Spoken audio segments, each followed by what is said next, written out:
Hey, hosers, May Bowen here, and we are doing a episode that I'm going to call Shannon with the T. So we're going to be we're going to be talking about our trans identities with Shannon, who is absolutely amazing, and she has invisible fingers. So um, that is a cool trick. So yeah, we have everybody here has been on before, but not necessarily with each other. Um, so let's go ahead and get this show on the road. I still need to find ways to start conversations. um, so With practice, you'll get there.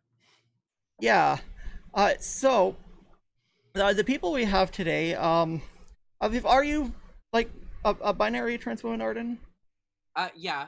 Okay, so um, uh, Diana and Arden are binary trans women, and Kate and Brittany and I are all non-binary. So I'm bigender. Caden is agender, kind of about the opposite of me, actually. And Pretty much. Brittany So, is complicated. Just feminine non-binary demigirl. just just a femby. Just your average demigirl. Just non-binary. Okay, I'm still not sure what demigirl even means. It's So. partially it's an identity that's partially feminine. Okay.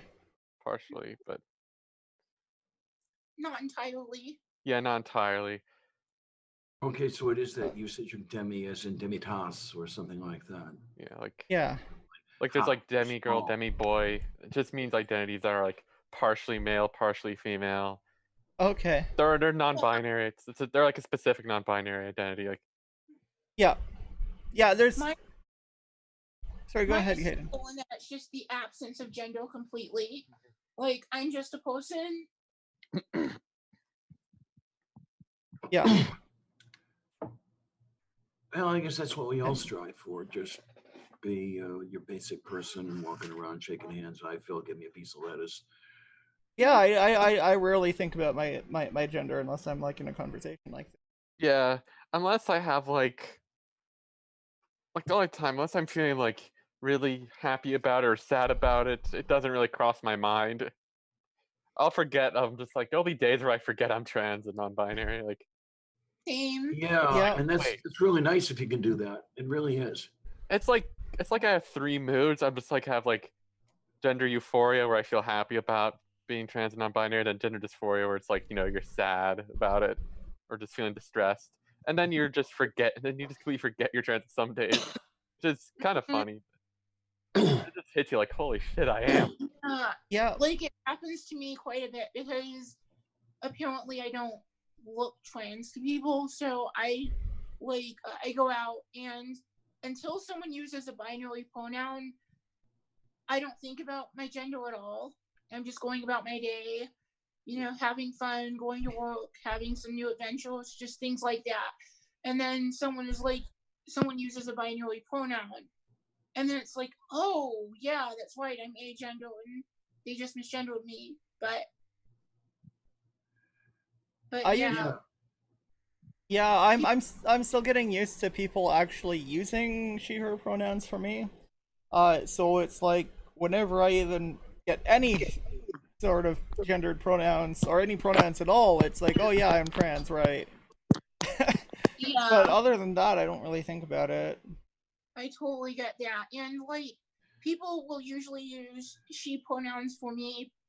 I mean, that's usually how people see me. And I just, I mean, if I don't feel safe to tell them that I'm non binary, then I'm just like, I just go with it. But when I do feel safe to come forward with it, and that's been a lot more frequently lately, I actually do correct them a little bit, and I'm like, hey, I'm actually a they. I usually don't say me in public because I live in Utah, and they is hard enough for them, let alone me. So I'm just like, actually, I'm not a girl. I'm a they. And some people are supportive. There are some people who are like, what? And then there's like a few a-holes who are like, no, you look like a woman. That's what I'm gonna call you. Oh, for the love of St. Gulick. Well, at least they go on that train and not, the other train that's even worse. Yeah, I was thinking this. Simple as Yeah. at least I- they're not seeing me as a man, but Yeah, that's I fine. mean, I'm easily like me clocked as. telling somebody my name's Shannon and them saying, "No, you look like a Kathy." Yeah, exactly. yeah, pretty that happened much. to me when I said that my name was Kaden, and they're like, "Oh, but you look like a Caitlyn." I'm like, Right? "My name is Fetching Kaden." Like, what the fetch? Yeah, I mean, like I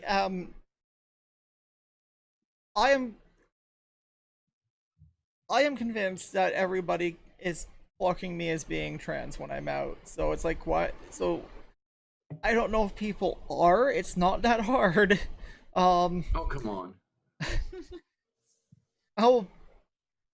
It's not that hard to clock me as trans. If yeah, but it's weird for me. I've only been on hormones since what's the date? The 19th. I've only been on hormones for 7 months in one day. So Wax. Yeah, Hey, it's like, everybody's got to well, start somewhere. exactly. yeah, 4 I'm, months. Yeah. yeah. I'm just not used to people. I just didn't expect it to go so fast like that, basically. And I mean, I don't care if people use he him pronouns for me. So I'm even starting to loosen my I care online because turf's policy. But then I'll tell them, then I can basically confuse them by being NB. Wouldn't that just piss Yeah. them off more because they can't misgender you, even though they're trying to piss you off? Oh, Yeah. they will find a way. They will find a way to misgender me because I consider they them pronouns for me, or anything gender neutral for me to be misgendering. Yeah. Oh, okay. So, Like, so a turf will go they them just to misgender you? Oh no, they do that for a lot of binary trans women, so that they don't have to acknowledge the she her pronouns, and because they know that we'll report them if they use he him, they will go to they them, just so they don't acknowledge the she I her. remember when they used to just use it pronouns. Yeah. Although the funny thing is, I'm remember fine with that. it, but I'm fine with it pronouns, but Sorry, we couldn't hear you, Arden. I'll say, have any of y'all seen the Benjamin Boyce podcast that he does on like gender and identity? No. I haven't. No, I'm going to have to look into this. Like turfs all the time. Oh, boy. Yeah, you're cutting out. We can't hear you all the time. I think your noise gate's a little high. God, fuck me up. I'm sorry. That's okay. I did it anyway. I'm sorry. I swear a lot. Whoops. Oh, that's all right. I swear a whole lot.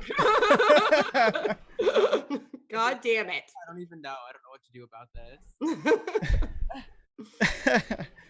Whatever. Keep going.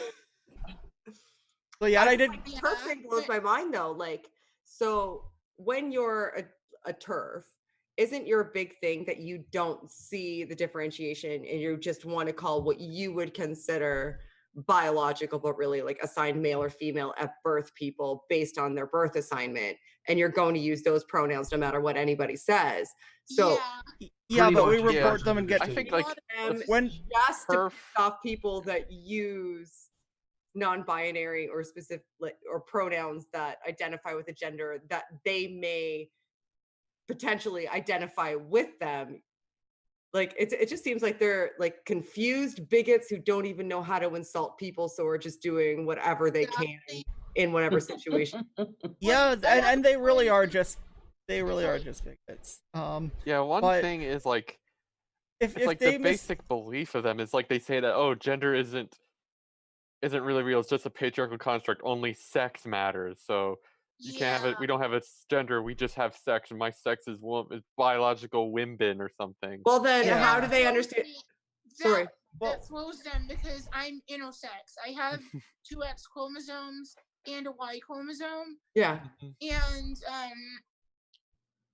when they say, "Oh no, there was only 2 sexes, XX and XY," I'm like, Actually, Over- I told that to one person, and they were like, "No, there was no such thing as intersex. If you were born a man, then you're a man." And I'm like, "But I wasn't born a man. I wasn't born a woman. I was born intersex." And they're like, "Oh, well, you have a Y chromosome, so I'm gonna call you a guy." Dead name. I don't care. The thing with Wow. TERFs using they them pronouns so that they don't have to I've been just wanting to get this out for a minute. The reason that they'll do that is because if they use the wrong pronoun, Mhm. then we'll get mad and report them and get them kicked off Twitter. Mhm. So they have to find another way to not acknowledge our pronouns and still take a jab at us. But like, because my gender is the opposite of gender neutral, I really don't like I really don't like being called they them pronouns because it's I'm the complete opposite. it's kind of Kaden and I are very similar on a lot of things, but on other things we're like pretty much the exact opposite. Yeah, I'm like somewhere in between. Yeah. Yeah. Yeah, I know. yeah, but My that's experience. non-binary is not just one thing. It's an umbrella term for anyone who isn't like binary man or binary woman. So Yeah, even it's complete opposites can fit into that, as long as those opposites are not like binary one or the other. Right. Yeah, it just means not exclusively one. Some people Yeah. might be aligned to like male or female in some ways, like, but well, or they I could be like literally identify unaligned, as or they could be like both, neither, all of them, none of them, some of them. yeah, I literally identify as both. So Yeah. I'm just some of the gender. Just some of the gender. I'm all of the gender. I will take all of the gender, please and thank you. I am gender greedy. None of it. None of it. None of it. I am like gender stingy in that I want none of it. I'm I guess that Give makes away none of my neutrality. gender moderate. Oh great, now we have gender politics. Gender moderate. I don't know, Very old. gender medium. Let's not gender- go there. I don't know. Gender Okay. politics. Because, oh geez. Basically, it's like I don't want my parents told me to like whenever they had house guests, they told me to like make sure I don't wear anything outrageous, so they don't have to explain things and like I don't want to have like a long political rant or something. I'm like, What? So you're not supposed to wear the feather boa, and let's see, you're not supposed to wear the open nipple tops. What else? So like you can't would- express yourself as yourself around your parents because or when you can around your parents, but not when other people are around because they don't want to have to go through the trouble of supporting you to other people. I think it was like so weird. It was just like I don't know. They're kind of policing it a little. They didn't say like, oh, you can wear whatever you want, but just don't. I think they were saying like, don't wear a dress or a skirt. That's what they really meant. And my dad very straight up said like, don't do that. Like, Are you okay with that? that was just like a one-time thing because it's like that just happened today. It's just like Oh, that must be hard. So you're still Oh. grappling. I'm sorry about that. it's fine because sometimes I don't always wear a skirt. I don't really wear dresses that often, but You shouldn't have to make an excuse for when you do or don't, or when you yeah, you should it's do like when you want I to. don't No know. one is going to tell me if I walk out onto the street with a skirt, don't do that because I may have to explain why. You shouldn't have to deal Yeah, with they that. never said that before. They just said that because like, oh, some of our house kids have young children. So basically it's just like, Oh, Oh. how do I Oh. explain to my That's kid? always the go-to. Like that God kind of damn thing. it! God I forbid almost- anybody explain to Terrible. children that the world is full of diverse people and that they should understand and accept and, you know, And children are the ones work who to are be a better people and understand. I was wearing like that. a I like know a lot of plain trans looking people with shirt children. and some striped skirt earlier today. It was like really hot, so I'm like, I'm not gonna wear pants today. Yeah. Like normally I'm fine wearing like a blouse or some femme top with pants. That's what I like to wear most of the time now for the Yeah. past few days. But it's been so hot, so I just like don't want to wear pants. It's too hot for pants. Brittany, you Yeah. shouldn't have to justify your clothing choices. Yeah. Exactly. Like, even if a cis man wanted to walk down the street in Exactly. a sequin dress, he should be able to. You should be able So, to as I well. Like, basically Right. understand. It's just like, okay, you don't want me to wear this? Fine. And I put on this like dress I had, and then I was just like, and then I got him to back off because I if they're gonna push me, I just pushed back, and mhm. Right. I my don't know. response would be, I'll explain it to them, and my response to them would be, "Fuck you, I'm trans." Yeah, like honestly, there's actually like plenty of kids who do get it. Oh yeah, kids are very very I know quite a few trans people with children IRL, and children are really really really great for understanding trans people. Because their minds are like plastic and like the biases haven't like fully formed yet. Yeah, Well, that's what the Well, parents are afraid of. Yeah, it's the parents. Like the parents have them like they have their minds stuck in certain ways usually. Like a lot of like cis adults are like that, and Yeah, it's like I mean, not all, but Fucking cis people. Goddamn cis a people. lot of it. to be fair, not all cis people, not all cis Not all people are cis- like plenty this. of them are decent, although they're usually, in my experience, like the ones who are like also in the community, like a lot of like, although not always, but usually, like I don't think I really have any like cis straight friends. Why do you think Like even my Oh. cis friends are like gay or bi themselves, and they're Oh shit, I I'm have a bi, lot so of I don't even cis count. yeah, Oh, geez. a lot of them Like- do count. My So they like my have that partner- consciousness anyway. My parents are like the straightest people I know, so Wow. Like, I was gonna say that my life partner is, he's probably watching this, and he's a cis dude, and he loves and accepts me for who I am. I yeah. have a lot of, like, most of my friends are in fact cis, but they all accept me for who I am. As it should be. A lot of the misgendering that I've gotten has been from trans people because they see me and they want me to be a trans woman. Yeah, like with a lot of like Yeah. true scum don't like Yeah. the true scum just hate non-binary Ew. people and gender Yeah, non-conforming. they're like, oh, if you're going to be taking estrogen and if you're going to be wearing, Yeah. feminine clothing, then you're MTF and just accept it and just get over it. You're just a I've- tomboy. yeah, I've And- had- Yeah, I really hate that. I did have an interesting talk with I do think I broke Bethany Aubrey today though. Really? Wait, is this Yeah. someone I should know or someone I Yeah, should avoid? she used to be one of the absolute worst true scums that was ever around. She's come around quite a bit. But yeah, we've had she was pretty. She said that I shouldn't transition because I'll never pass because I'm over 30. No, I'm over 24. Really? Over 20? 24. 24. Oh my gosh. You said 20 or it's 24. and it's because I will. It's because I will never pass, and I apparently pass even when I'm trying to present as a dude. So Yeah, Well, like you Why do is that pass. the problem though? Like whether or not you pass, Pass? that's other people Yeah. external Because- of you placing judgment on whether or not you pass, not how you feel about your own individual. I do I don't just say to people fuck you, you're get and block them, right? I have picked her brain on this, and it's because she was afraid of backlash towards very binary trans woman like her. So she is doing it out of fear for her own safety. yeah, I think a lot of like true scum trans meds and whatever, a lot of them are just, they have their own pain and they project it onto others. That it's like- happens a lot too. Yeah, like they say they have like, oh, seeing a non-binary person just gives me secondhand dysphoria. I'm just like, that's not a good excuse. No, I've Like, never a heard lot- that one. I've never heard that one. Oh, Secondhand Arden, we can't hear you. I can see you trying to talk again. We can- Oh, I'm sorry. You're just making lip movements.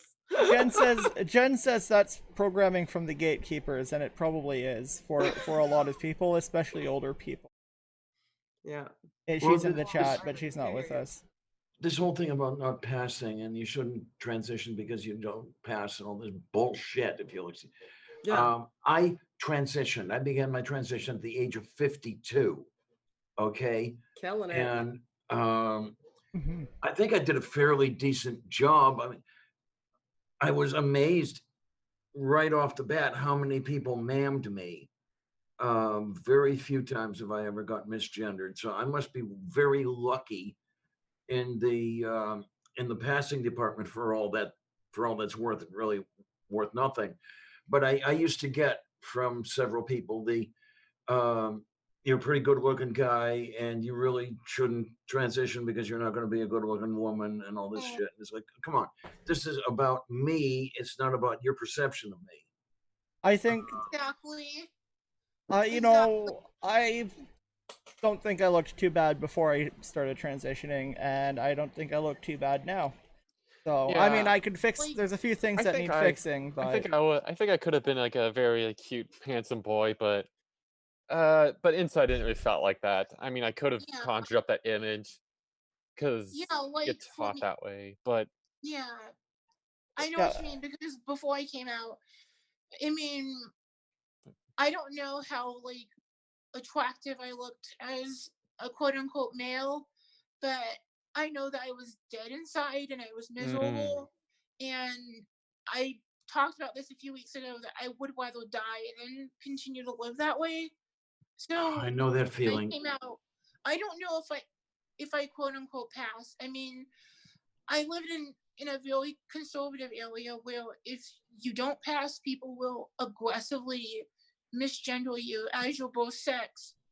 And because that doesn't happen to me, I assume that most people are seeing me as female, which again isn't exactly passing because like for me passing would be to be seen as agender, which almost never happens. I mean, it happened today. It's probably not going to happen again for a very long time. Yeah, how do you Um, do that? yeah, I'm I can't confused. really I pass. am truly confused. I don't know. I can't really pass as my actual gender. Like I tried it's presenting like, it androgynous way, but it just yeah, wasn't what I wanted, and I still got misgendered. So it was kind of pointless. So I'm fine looking like a quote unquote girl, but I just want people who know me to understand that I'm not. yeah. I mean, it's really weird for me, passing. because passing is a really weird thing for me. I don't even know what would count Mhm. as passing. Yeah. So I just do whatever. I Mhm. just do whatever I want, and whatever gender people see me as long as they're not being a bigot about it, I really don't care. Most Like, people seem to most strangers use he her pronouns for me yeah, nowadays. And well, I usually dress very feminine. You know, I have 5 denim skirts now. wow, So, and I pretty much exclusively wear them in weather like this. So, yeah. And yeah, the thing is that like a lot of passing is regional because there are areas in the U.S. where like you will get gendered according to the way that you present, even when you don't pass the cis. Like even when they know that you're trans, they will still use yeah, your preferred pronouns, what they think are your preferred pronouns. Like if yeah. you're in places like Portland, Toronto, New York, Well, LA, pretty much anywhere in Canada, people will gender yeah, you like Yeah. that. like you Yeah. can't tell if Philly. you pass at all because people will just go out of their way to gender you correctly. Hmm. Well, I like mean, if you're in Canada, you can't tell.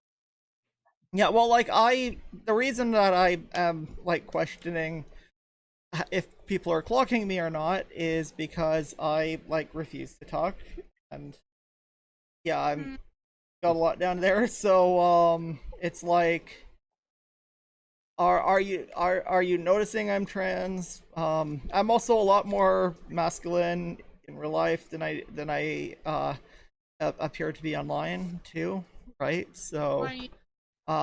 like you're seeing me from the top up in women's clothes. Well, I always wear one, but you're seeing me from the top up, from the front, and you know, uh, Yeah.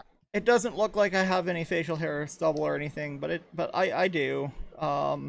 If I can challenge something, like why should it matter? Like if Oh, it doesn't matter to me. I'm just no.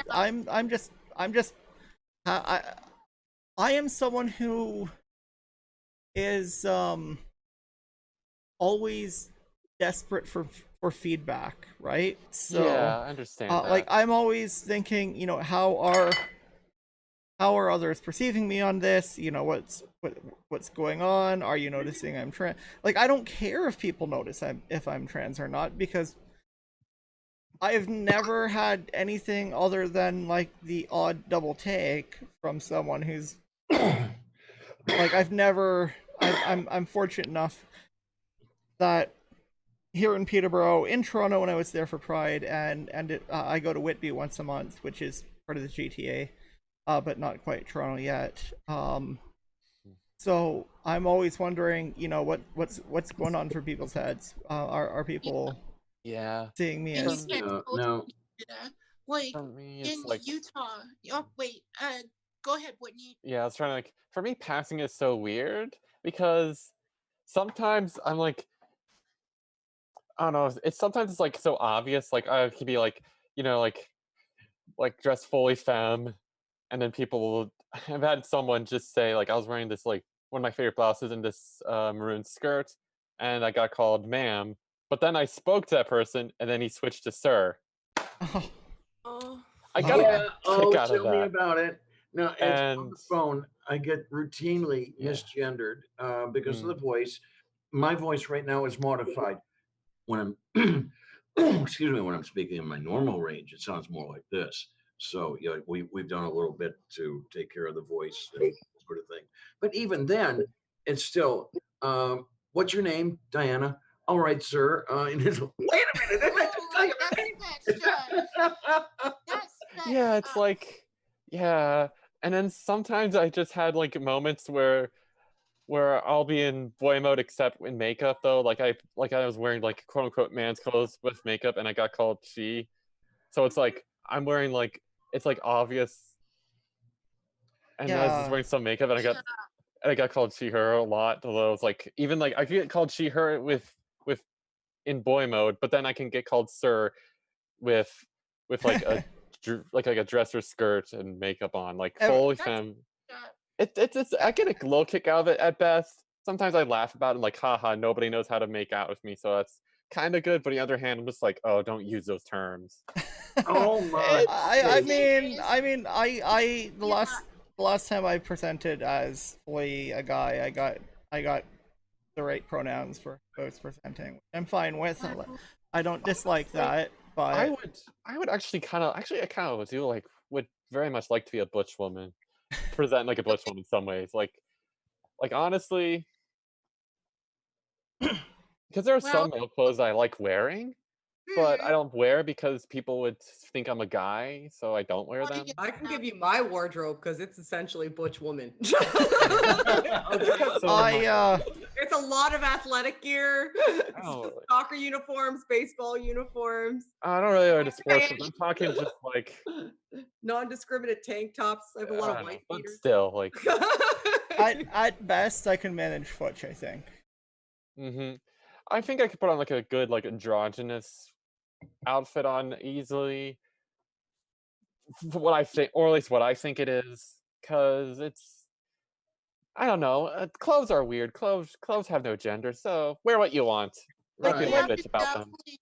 And the thing is that like with the whole passing thing, again, if you live in Canada or in like one of the big coastal cities, you can't really tell. But in Utah, if you are visibly trans, if you don't pass, you yeah, will get verbal abuse or at the very least Or more. misgendering. Yeah, I I, mean, but like I was sure that when I got my hair cut, because I cut off most of my hair, like into this, pixie cut a few days ago, I was sure that I was going to be seen as a man when I walked out, and that there were going to be people clocking me, which hasn't happened. I mean, I know some people can clock me. I'm pretty sure that people in this chat on this show have clocked me, but I was sure that it would be a disaster. But I did it because I prefer short hair. I've always wanted to have it. It's part of my ideal presentation. I'm just not a long hair person. It's just not my thing. And Yeah. so I said, fetch what they think. I'm gonna do it. And to my surprise, no one's been clocking me, so I'm happy about it. But I mean, like, all I've of my That wrenches ways- me. I'm almost gonna cry. Like if I wanted to cut my hair, I would just cut my hair. Yeah, Yeah. I know. I wouldn't have to But think about it. That makes. Oh, I'm sorry. it's okay. Well, I but won't. I'm gonna cry because I don't like. I'd just walk in and be like, I feel like a pixie cut, and then I'd walk out, and the worst thing that I'd have to worry about is maybe I won't like it or people won't like my hair. Yeah. Yeah, no, I don't I'm like. so sorry that Yeah. those are the things that you have to consider. Yeah, mean, like I do. You should just yeah. be able to just make aesthetic choices because they're the choices that you want to make. exactly I my would hair completely- being and- as long Oh, as I'm it is. sorry. If I lived in Canada, I would do just what I wanted. I wouldn't really care about passing. And the thing is, I'm non-binary, so I really do not give a fetch. But in Utah, it's about safety. And Yeah. if I lived in Toronto, fetch it. I do whatever. Yep. Like I wouldn't even think about it twice. But since I live in Utah, it's like, how This much is- masculinity can I incorporate before people just see me as a cis guy, or before people see me as MTF and bring the pain? Yeah, I mean, like, the fact that I have long hair has literally nothing to do with gender. mhm. It's I happen to like long hair on other people, regardless of what gender they are, and more importantly, I'm a metalhead, so I have the metalhead long hair. You gotta be a Right, redneck. so- I've always wanted longer hair, but I just never got to do it. Like my parents are just like, they say like, "Oh, we never repressed you." I'm just like, "Well, you wouldn't have let me have long hair, even though I articulated that at a younger age." Like even when like before I was really thinking about like gender, I was just like, I just want longer hair because even I saw like boys with longer hair. I'm just like, I want that too. Like Right. so. And the thing is, like, I've always wanted short hair. Like, I mean, as a kid, my parents forced me to keep it like very like military short, and I didn't like that. But I've always wanted hair like I have now, like bangs, short. Like, I've never liked long hair, and so I mean, the thing is that everyone is different, and like it shouldn't matter what gender somebody is, like what hairstyle they have. A lot of women have short hair. A lot of cis men have long hair.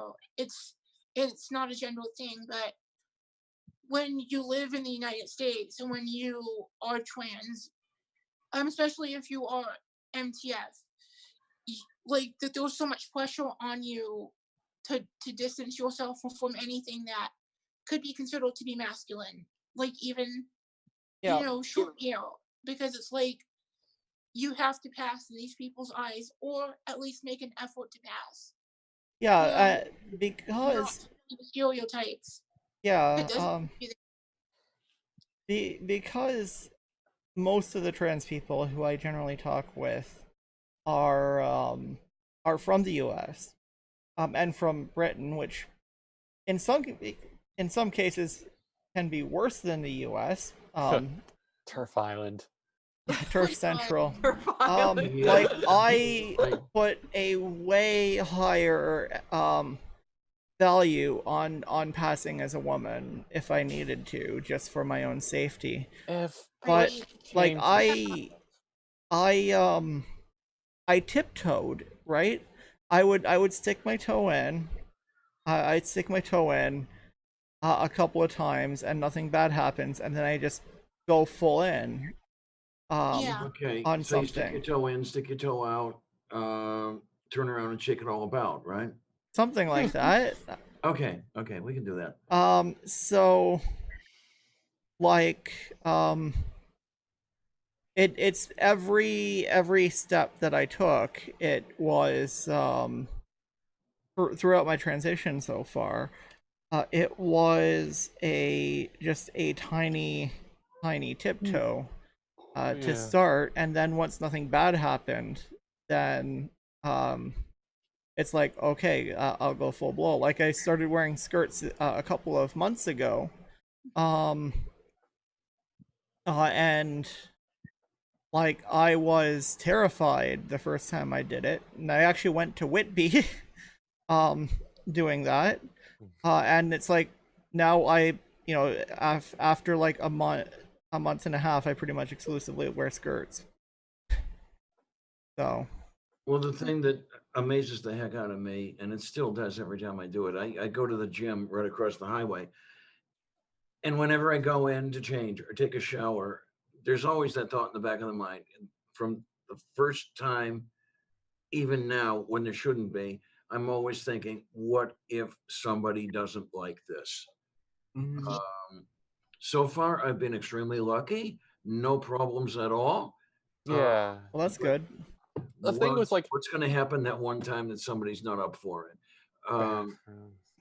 Because Although Yeah, there was I this know like the feeling. one. Whitney, go ahead. Yeah. It was like to quote like I think Jenny said this too, right? Like nobody watches you in the bathroom. Like there was like Yeah. I think this is like Jenny saying that and like nobody cares, nobody sees you. And I find that more or less true. Like I try to find like a gender neutral unisex bathroom whenever I can in public. Same. But if push came to shove, I just go to the women's room now more often. Yeah. I Only time usually I ever just used the men's room is like when it was like the women's room was full or taken or was out of like toilet paper or something. Yeah. Like I actually got used the kicked out men's of- room once. Yeah. The weekend of the protest. Purple and I stopped in a KFC. We had something to eat, and then it was time to go potty. And the little girls' room was broken, so it was like, Oh. okay, I guess I go across the hall. That was the first time I had been in a men's room in literally 12 years. Wow. Yeah. Like I default to the woman's and I stand what I'm paying. But I'll use the men's if I have to, but no one has really ever noticed. So or if they have, they haven't cared. So I wonder with some of the people who do all the complaining. I did answer John MacArthur at one point from Grace Ministries in Southern California. He was going on about how transgender doesn't exist, all that horse crap.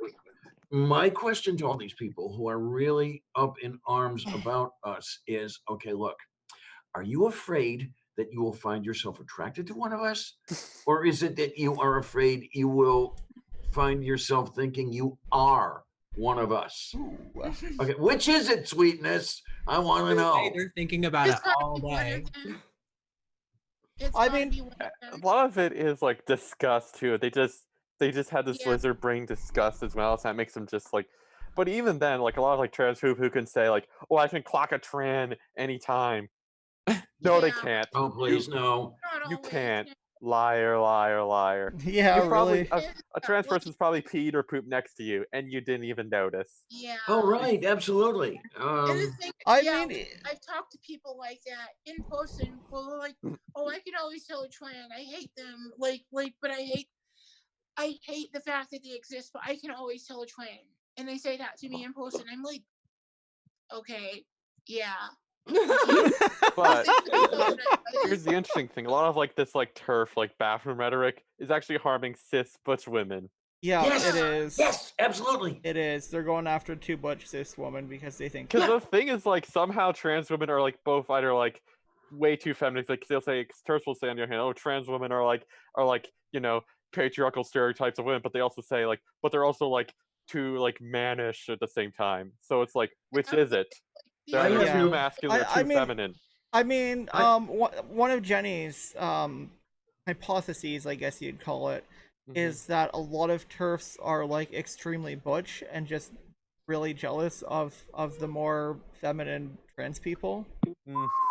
Ooh, Yeah. story time. Oh, I like that. I've also been told it might have been Brittany, but I've also been told by someone that there's a lot of turfs that are closeted NBs for some reason. And I don't get that. Oh, but- I don't Okay. get that term. Okay. I think that was like, Does that mean non-binary? NB? yes. Okay, yeah, sorry. I think that was like, I don't think that was it. I think it was like like this one, I don't know, this one turf said that she was. I know in real life though. I only know one turf in real life, and I don't really talk to her anymore for obvious reasons. Mhm. Because she said that she identifies non-binary for political reasons, and Oh, although that one of my friends bullshit. explains that like, oh, that's just like how turfs are trying to like take turns like gender free because Yeah, and it's like Okay. Okay. sketched up. Yeah, I know personally one turf. We were in a domestic partnership for 11 years. And the funniest thing when I was saying about story time no. was she marched out before I transitioned. That didn't enter into the picture. There were other things going on. But with her out, I said, okay, I've got to do this or it's going to kill me. So I begin the transition. And this woman who never wore makeup, who never would about looking pretty, was suddenly doing everything she could to do the whole prettiness thing. Dressing pretty, the makeup, everything else. And I'm thinking, are you feeling like I'm competing with you? One of those deals.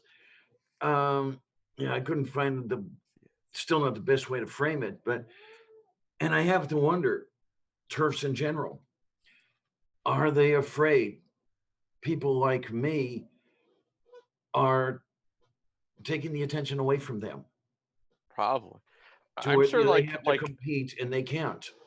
cis women, transphobes, like I feel like they just hate like trans women people because we're prettier than them. Wait a second. Wait a second. I feel like that's not fair because again, like women who are butch, the vast majority of them don't want to be femme.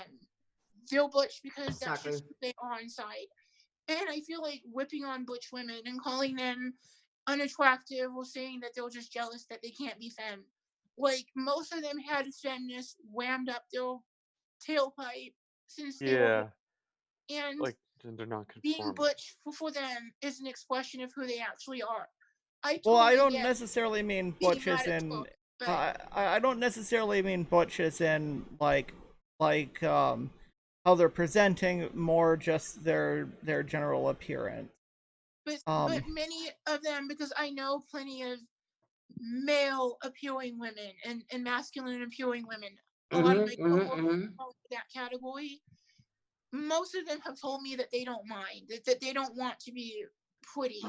I'm sure that some do feel that way, but I will say that I find I think a lot of them see prettiness as a sign of oppression. Like it's them having a gender expression to a certain degree imposed upon them as cis women. So in order to be cis women that's of adequate stature, you have to present in an extremely feminized, idealized way that's mandated to you. It's mandated to you. So they rile against that, or they don't identify with that, but still identify as women. So there's a dissonance there because they identify as cis women, but don't identify with that sometimes unattainable, unrealistic, and unnecessary standard, because standards for aesthetic beauty that are affiliated with women aren't what a woman is. They're totally I just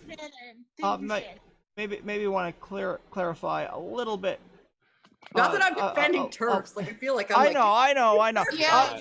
First off, we're talking about like butch women are butch and gender non-conforming women. I can understand that. First off, butch women are attractive. Second off, I mean, it's not necessarily a black or white thing, right? They're hey, Purple's here. Yay! All right. Hi, sweetness. Like there are Purple's some like awesome. Is it fine if I say I think that Brittany wanted to say Hello. something? Yeah, That kind of I was gonna say like that's the thing. It's like I'm sorry, I guess I got the time zones wrong. Oh, that's all right. I don't know. Are you still recovering from the trip? yeah, it's just we were just talking about like I don't know, like gender nonconformity and just some like one type of transphobes. Even like some, I guess you could have like turfs that are like, man, like it's all it is like to like all turfs are just transphobes that claim to be feminist.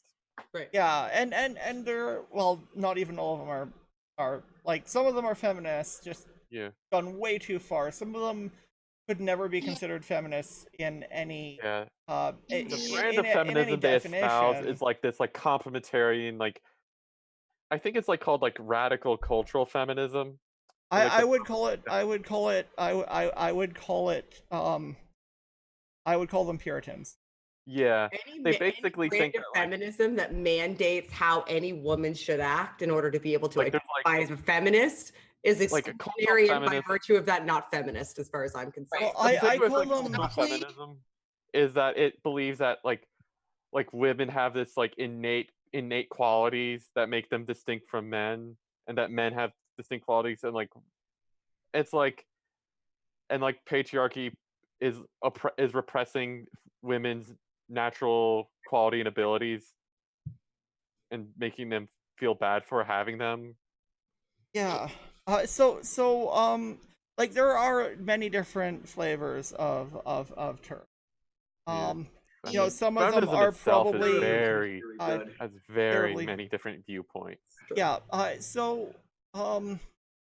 There are some that are just, I call them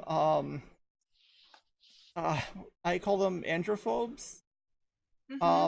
Because, you know, their arguments, when you actually argue with them and bring points to them, their arguments basically boil down to a simple and single no true Scotsman fallacy that I express as butt penis. What about the penis? That's That's if you one way push to them put it. and if you push them and outmaneuver them, right, and just completely out argue them, Mhm. their argument will be, That's the but you were foundation born of with all a of the penis, arguments, butt penis. Exactly. right? Gotcha. So it's just a no true Scotsman, Butt penis. but Yeah. penis. I about died when you Merch said that that. literally I'm just says saying I that. about died. But penis, oh my god. Hashtag butt penis. That should be I know somebody who might have used that about a year ago, but I'm not so sure anymore. Is there one thing that I can kind of talk about, like, at least on my own experience, and I want to get what other trans people here feel on this, is that, like, my experience before I came out was that I was considered to be a queer male, and even though I have zero male identity and zero female identity, because I was assigned male at both, I feel some kinship to, you know, queer maleness, you know, queer manhood in some way because of what I was assigned at both. And I still identify myself with that community, even though I don't identify as male. But the thing is that when I transitioned and when I started to look physically different, even before I quote unquote passed, and even then I don't pass to everyone. Like, a lot of people can clock me like that. But I despite personally don't know what you've got to worry about, but that's but just like, me. thank you. But I was just saying, like, I had the experience of being like almost jettisoned from that community when I came out. Like, I was like, my, you know, queer male friends started explicitly treating me as a woman. And like, I mean, I've been kicked out of, you know, gay male spaces in the past because of just apparently how I look and how I identify. Yeah, And I'm just wondering, like, have any of you had that experience of being I like, haven't forced been out? part. I haven't really been being bi and being primarily attracted to feminine presenting people, and also my sexuality pretty much being that of a cis guy, even on hormones. I have not had any chance to encounter that. I also I- wasn't really part of the queer community before I even came out, really. So Hmm. I was like in like a more general. I never really like. I guess I still like affiliated with some like MLM, like as in men loving men, not the other types Yeah, of like with like multi-level. and it Yeah. was like my first girl was non-binary. I was just like I was like kind of like shit. Where do I go now? Like I don't think I really fit into MLM spaces, but definitely. But I'm not sure if the WLW. But then when I started like my physical transition, I started like, well, I guess I could like have some like if they're like if they say they're non-binary inclusive. So I'd like essentially kind of had like both my feet, but I didn't kick myself out of gay male spaces. I left voluntarily because a lot of like cis gay men were pretty weird about me being trans and non-binary, and two, if they're attracted to men primarily,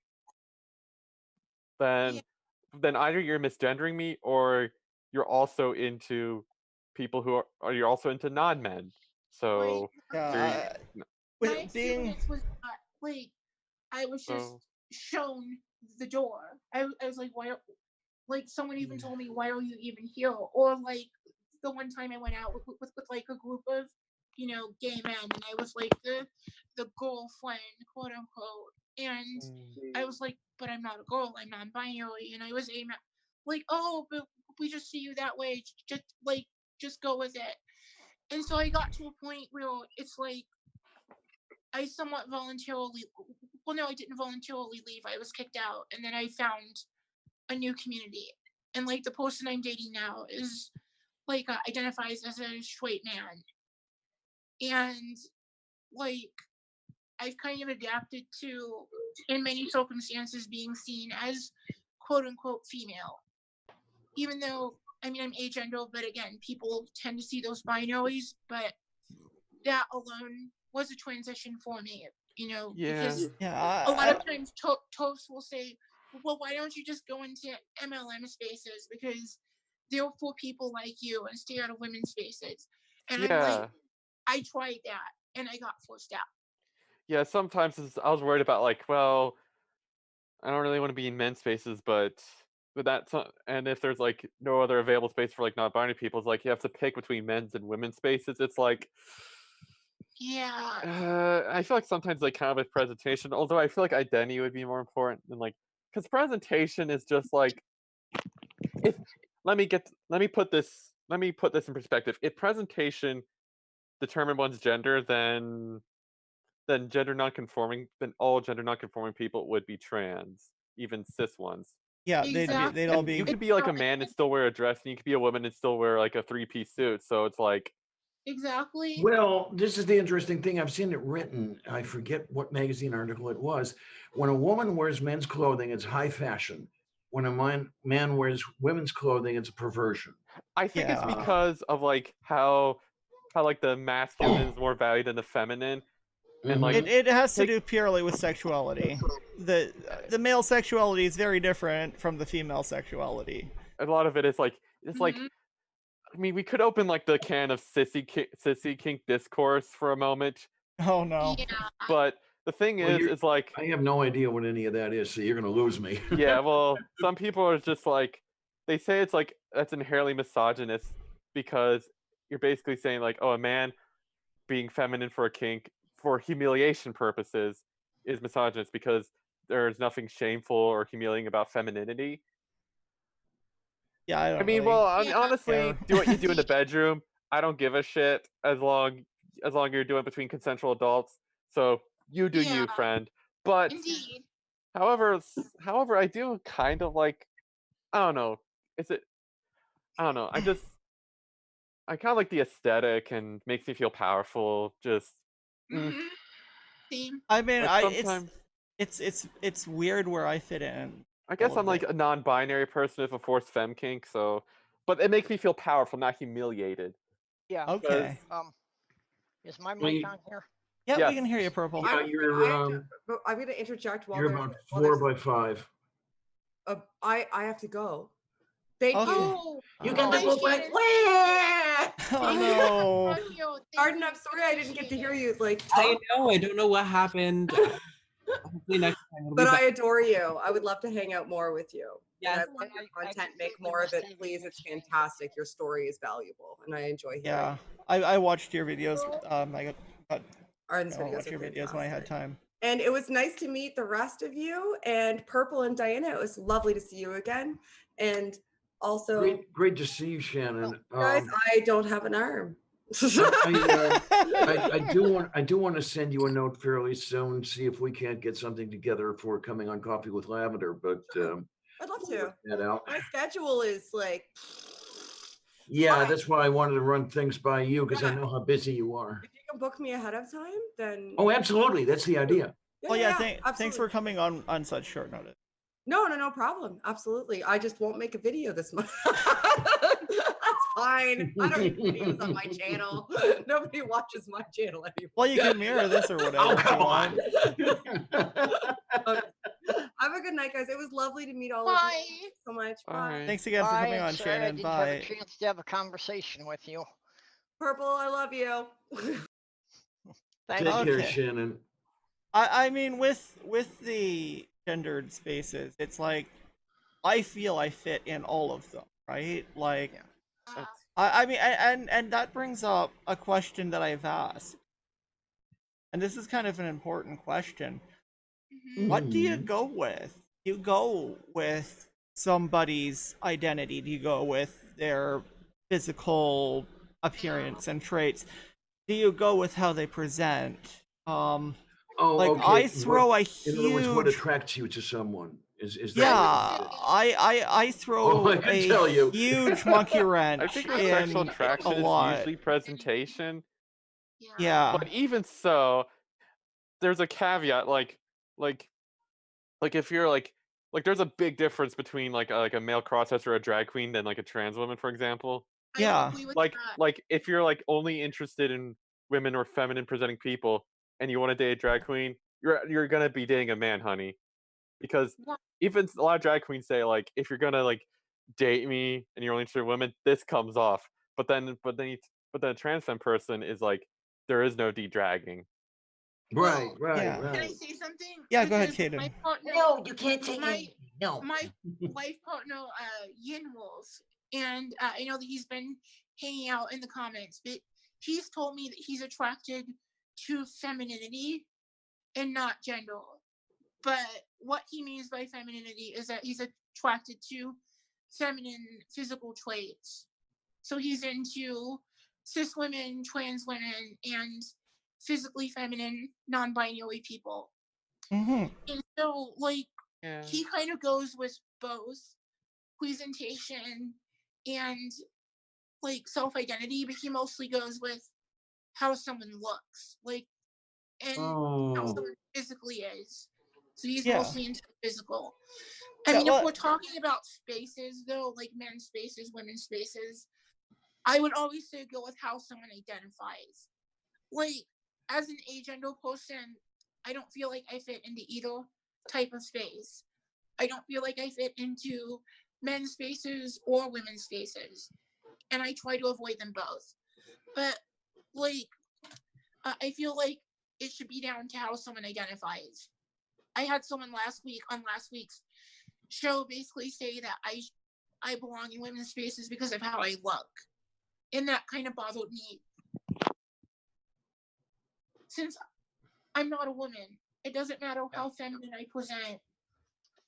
I'm not a woman. Well, So, I think the thing of going by presentation is really more a matter of that's what makes other people comfortable. That's not about yeah. well, there is a little bit of the doing it for one's own self.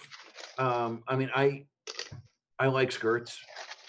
I've actually got one that fits. I'm amazed. I outgrew almost everything I own. Mhm. And I like to do as pretty as I can manage. I never really learned how to do it. Being the people thought I was a boy, back when I was at the age where girls are usually learning how to do that stuff. Yeah. Right. Now, as far as okay, what catches my attention? Okay, first of all, I'm gynophilic. If you folks are not familiar with that term, that is a term meaning attracted to women, in quotes, feminine presenting people. The converse is androphilic, attracted to Sure it men, does. that sort of thing. But then, okay, from there, extreme intelligence, a quick wit, really helps if she's good with puns, an interest in the sciences. You folks know where I'm going with this. Well, But I mean, as far as the question of presentation, okay, my history, I was engaged to a lesbian. I lived with her for 5 years until the day that she died. Oh, I'm so sorry. And well, yeah, but she kept saying she never could have imagined living with someone with a penis.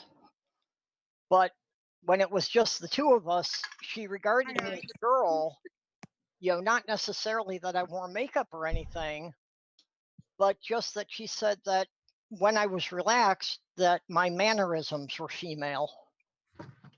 Okay. So she found it easy to accept me as being a girl, just because I didn't display the mannerisms or attitudes she associated with being male. okay, I get Okay. you. Hi, Jen. Hi, happy Hey. birthday. Danke schön. We've traded one blonde bombshell for another. Yeah. Question is I my won't be here. I won't be here long, guys. We're mostly packed and ready to go. I just Okay. I've got 5-10 minutes. I'll drop in and say hi and put in a face. Hello. It was awesome. I'm sorry I haven't talked to you much the last couple of days, May. It's been That's nuts. okay. That's okay. You're busy. I'm busy, and I'm like dead from the heat because it's like 42 here today. So I spent most. I left at my weather. I left at Same. 20 after. I left at about 1:45, and I got home at about 20 after 7. I'm sorry to So- take it back for ages ago, but when you were talking about how tree scum think, it is very much a case that, or it was, that the gatekeepers indoctrinated us that you had to be ultra feminine to pass, to be accepted by society, and you should shun others that don't.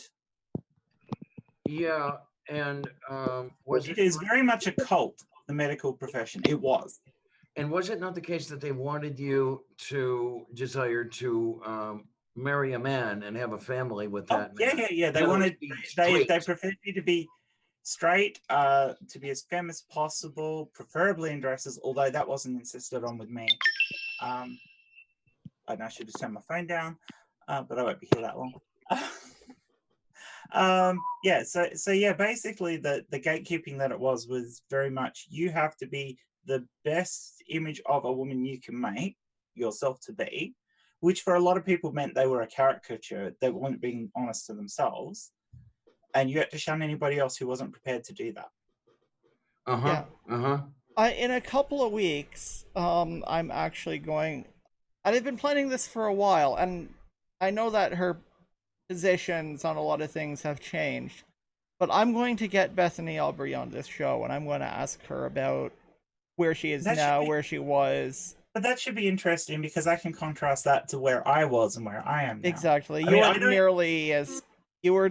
You would not have been nearly as bad as she. Oh, no, because I never persecuted other people for how they were, with the one exception, but I wasn't persecuting the person, I was persecuting their attitude. As I was happy for people to be their own things, but I agreed with the gatekeepers, but I did it tacitly. I wasn't actively shunning of other people or anything, but it was almost like a shunning. It was almost cultish and religious in the way the gatekeepers worked. I think Yeah. I might have. Yeah. I think can't imagine what it would have been like in the UK or the US, which was worse. I think. Still is worse Well- in the UK. Lynn I think- Conway has a story. If you ever get down to her site, lynnconway.com. I used to hate Lynn Okay. because I can't stand Blanchard. So Okay. So just to get something in on that that I just forgot. But yeah, I think I broke Beth because I told her what I wanted for surgery, and she just didn't reply because she thought I was just gonna get the normal bottom surgery. Oh, So dang. I think I might have broken her because she stopped responding at that. Oh, congratulations to you of finally deciding you're gonna do it. Well, we'll see. We'll see if I still have to talk to the people who will be doing it. Dr. Wittenberg, is it? I can't remember her name. Now, what Yeah, I it's don't, something like that. Cisco? what I don't understand, May, if I may, in the past, I May was you led may. to believe. Say again. For May you may. Okay. In the past, I was led to believe that the sort of thing I've heard you describe as what you want is physically impossible. Um, has there been any advancement with that? They've Well, been done, Diana. So yeah, I learned about this from somebody being like, "Oh, by the way, I know you want this. Here you go." All So- right then. There's a type of vaginoplasty that's called a perinatal pull through, where they use the body's internal lining instead of penis. So at that you can leave everything else intact. Well, just- I and know just about use that. the perineal because they're working on that to Yeah, they- replace, among other things, the colon section, because that colon section has its own problems. Yeah. Yeah, generally with what May wants, they shift the testicles inside and reuse scrotum skin to create the vaginal lips. Yeah. Yeah, and then use a perinatal for the vagina. So she'd have innies instead of outies on her testicles. Yep. Mhm. and That's the quick honestly, way I've heard that- it that is referred the- to is they just reverse it. You'd have Yeah. ovesticles. And like I've said, for pretty much since I came out and learned about that's the only thing that would be acceptable to me. And then I never thought that anyone would actually do it, so I had to sit down and take You a really do want to be a dick girl. yes. As in the Japanese meaning of it from anime. Yeah, except for I wanted to be that before I ever encounter. I need to be clear about this because people have been like, "Oh no, you just learned this from watching too much anime." And it's like, Oh No. my gosh. It's not the. no. Oh like, my god, it's the Japanese fault. They made us all trans. This is what's anime made me trans. Oh my Yeah. god. I'm just curious because I speak Japanese. I honestly didn't know that anyone even knew what that was in the West, Willie. Like the whole futa thing. I didn't know they even knew about that. Oh, I know about it, If there's a- but I wanted to. I basically There's a wanted whole to be fetish that for before I it. knew about that. Yeah, it's So, Oh my Um, gosh. No, it- but no, that doesn't inspire anyone to transition or to have those. Like May is just oh, not I knew. Like I've known I've wanted this, not the specifics, but I've known I've wanted this since I was A9, and Mhm. didn't have wouldn't have had any access to any of this stuff even I think today. the reality for all And of us B as in far as knowing ourselves is 1993. I think the reality for all of us as far as knowing ourselves, we tend to know from as far back as we can remember. I Indeed. give you that definitely, yes. Like, yeah, I When already- we say an age, it's just because that's kind of the age that we really remember things from. It's not that we didn't Right. know earlier. Yeah. It's that's when we really.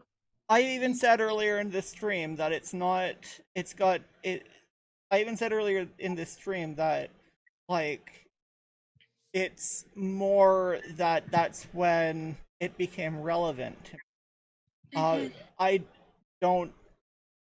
I didn't think about gender at all before that. So, the first time I really thought about my gender, that was the thought. So yeah, and yeah, I've been kind of not really willing to talk about it, and I'm still a bit awkward talking about it, but it's come to a point where, you know, we need non-binary options for non-binary people. So Indeed. Okay, I'm That's- with you. that's kind of where I'm going for that. So And all these surgeries should be free, or at least fully covered. Like, Yeah, man. my I wish. surgery will be covered, but not my trip to San Francisco. Lucky you. No. Anyway, I'm gonna love you all and leave you all again because we've got to get the mum in the car and everything and get on the road. But I'm glad I jumped in and said hi Have a because safe trip. hi. I was feeling guilty. You just missed Shannon. She was I like the know. pokeroo. I was hoping I'd get to the point where I could jump in while she was still in, but Yeah. that's fine. When she has time, she'll definitely come on the show again because. Oh yeah. I may even organize some. I want to have a one-on-one with her at some point on my own channel. So I might organize a time that suits her. And if you want to do something on the show on the channel this Sunday, just I'll resend you the password or something. And how am I going to do that when I don't have my streaming machine? Oh, you'll still be in Albany on Sunday? Yeah, we're going down today. We're not coming back till Wednesday. Okay, never mind then. We'll get down for a few days again. Yeah. So no, I won't be streaming. I will be joining Jay's stream tomorrow morning, but because I have my laptop, but I can't really stream from that. Okay. I suppose I could stream. Actually, I could stream because I could just stream using Zoom to stream. Yeah. Without using it.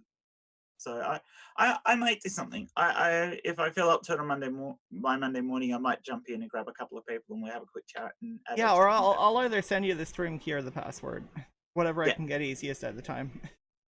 Yeah, either or. We'll figure it out. Anyway, love yous. Bye. Right, Gotta go. bye. Take Have a care. great one. Wishing you safe trip. Yeah. Safe trip. Yeah. Thank you. Bye. Bye. All right. I'd like to comment on something Tony Design said in the side chat there. About being non-binary before the term even existed. Yeah. And at my age, that's something I've had a lot of problems with, is that I knew all this stuff about myself before the terminology was out there. I was, back in the early 80s, I was fighting with the gay lesbian community because they didn't want to allow bisexuals in. So if I wasn't going to be exclusively with men, I wasn't allowed in there. Yeah, and that's the same with lesbians too. A lot of lesbians are like really horrible like that. That I was gonna bring up with that. When we're talking about that, I forgot. I know about the cadre of lesbians who will not talk to you if you've had anything inside you, be it flesh or silicone or whatever. Oh wow! Like I'm the gold star lesbian thing. Yeah. Yeah, I'm bisexual or pansexual or whatever you want. I call it bi for a various amount of reasons. I told someone I was a gold star bisexual once. That is great. I'm going to use that. I'm a gold star bisexual. It wasn't a lesbian. It was a gay man though, so he definitely wasn't a lesbian. Okay, well if there's ever a gold star lesbian going on about that, I'm gonna be like, I'm a gold star definitely bisexual. He was like the opposite of like those lesbians. He was like only into dick. I think he was actually trans. He was also trans as well. Okay. He only wanted cis men, and I was starting to question my gender at the same time, which was a coincidence. It's not like he'd made me trans, which would be kind of funny in a way. Yeah. The man who said he was only into cis men made me realize I wasn't a cis man. The irony. So like Although we had a rough falling out and breakup, so we haven't really talked since. I don't think we would ever, unless we bumped each other again. I've had a bit of a hard time as far as dating goes. There are a lot of lesbians who will not look at people like me. I unfortunately cannot afford the gender confirmation surgery. As much as I would love it, I don't have the dollars. And that kind of flattens your tire, if you will. We need to get you somewhere where that'll get. Yeah, and the thing is that like lesbians in younger generations do tend to be more open-minded to dating a trans person. Like not all of them, but a lot of lesbians my age would date a trans woman. Yeah. But when you're looking at women in their 60s and 50s, 70s, it Yeah, becomes I mean, really adverse. there's the and thing. I mean, there are lesbians your age, Caden, who don't mind dating somebody like me, but they do mind dating somebody 30 years older than they are. the I mean, I You get can't that. win. like I mean, the gay age age gap gap, happens, yeah. but like it is now, but even more after I don't call it. I've called what I want my gender completion surgery, Mhm. not confirmation and not uh definitely not reassignment, Right. but Yeah. like if like it's always gay with me. mhm. It's also Yeah. always straight with me. You just can't win. It's That's always so awesome. both with me. So Like Well, for me, I consider myself to be in a queer relationship, not a gay one because we're not yeah, like two men in Makes any sense. I but actually know with someone agender, it would actually be straight. I think. No. Yeah. always the well, opposite there. gender. That kind of Yeah. makes sense.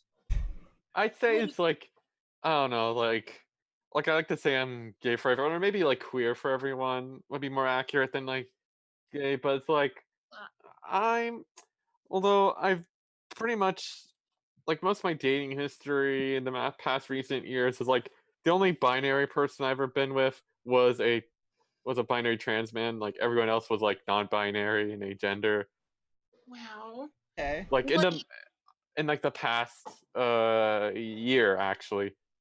Well, I don't really date a whole many. Although I do have this one. Although I'm trying to set up a date with someone who's trans, like it's like trans woman, and she says she's a lesbian. So that's one. And only one thing I like about that is that I can say to my dysphoria, like, how can I be a man if a lesbian is interested in me? Yeah. Exactly. exactly. Which makes sense. And the thing is that I kind of had a little bit of the same thing when I met Yin Wolf because I was like, how can I be a man if a straight man who has only dated cishet women in the Mhm. past is me? So that was kind of a validation boost. Mhm. But as an agender person, it was also an invalidation because he is still straight, even though he's dating an NB. And it makes me Well, wonder, like, it has made me wonder on some level if he sees me as a goal. Like, And well, we've hang talked on, hang about that. on. And I know that Is it he sees me as an NB, but is it possible that he sees you as you? he does. You know, Like screw the labels. he just Yeah. sees me as Caden, and this is something that we've hashed it out about in the past 2 years that we've been together, because I had this insecurity.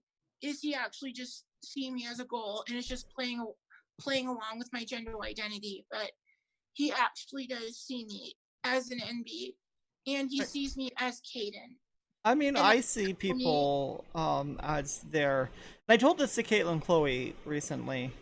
Um, but I see people as whoever the person is first, and whatever arbitrary demographic they are second, and the indeed, arbitrary demographic usually doesn't matter to me. Actually, it indeed, never matters to me. So like, yeah, I just don't. I just don't go to.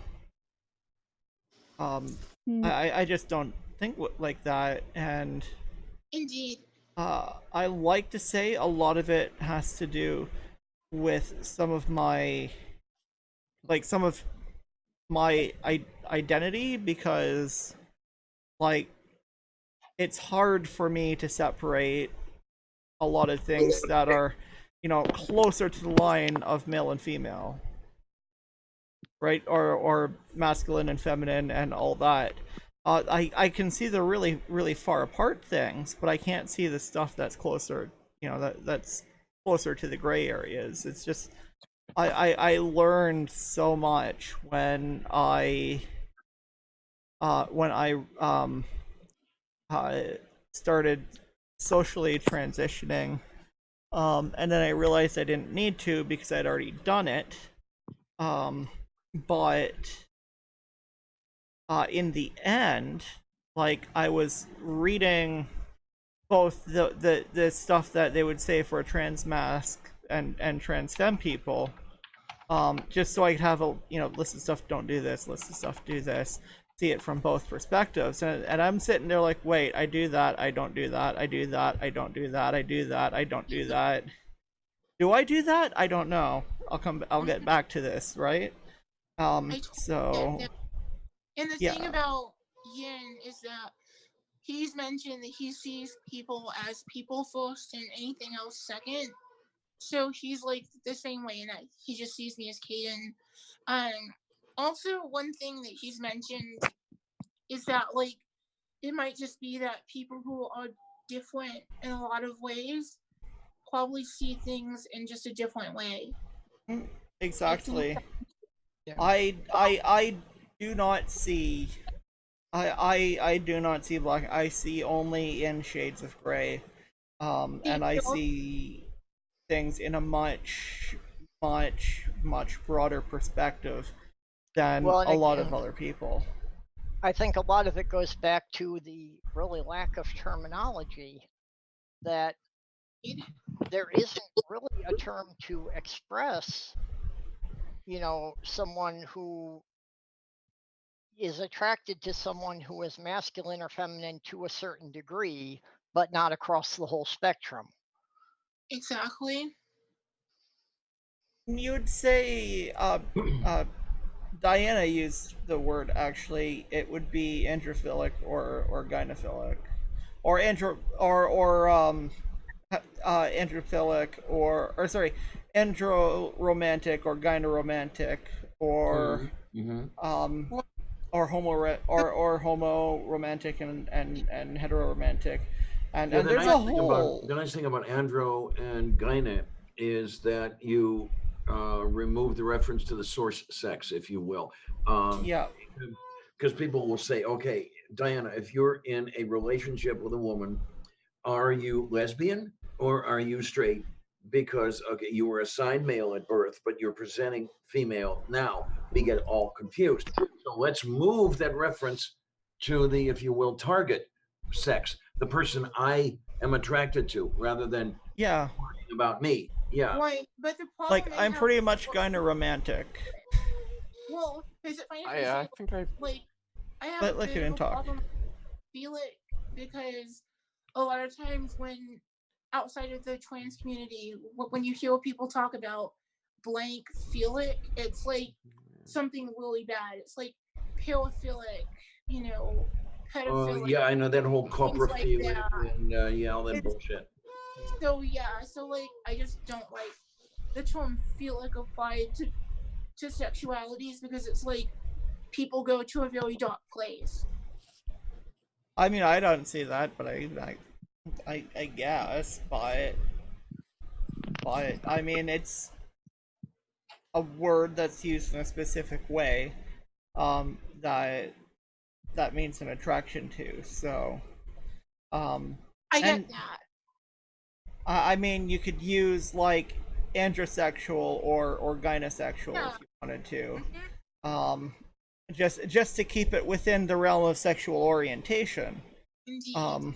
So that would be maybe Yeah. a slightly better, and definitely, so that we know we're talking about sexual orientation, maybe a bit more accurate. I mean, it wouldn't Yeah. be horrible to use those because, philic can be, excuse me, if it can be tacked on to other things that are, that really have nothing to do with sexual orientation as well. Mhm. And the thing is that like I've heard TERFs use the term gynophilic or autogynophilic to talk about trans women basically transitioning as part of a fetish. Mm-hmm. Well, And the autogynephilia, no, I do not like that at all. And yeah, may I understand it's what you had against Lynn for a while there, because I guess she thought she transitioned because of that. Yeah, I mean, I don't yeah, I just don't get that. If that's a thing, I don't experience it, so I can't really say much more than that. But it sounds complete. I mean, it's plausible, but when you look at the person who came up with that bullshit, it's also something that, you know, it tends to lead more towards being bullshit than legit. And it's also kind of Freudian. Does anyone think it's also kind of Freudian? Because that's It has that tinge. Yeah. Yeah. I read some things. I actually did a what was it, like a sexuality test, that was one that like Freud developed. And like I am like as far away from asexual as you can possibly get. Okay.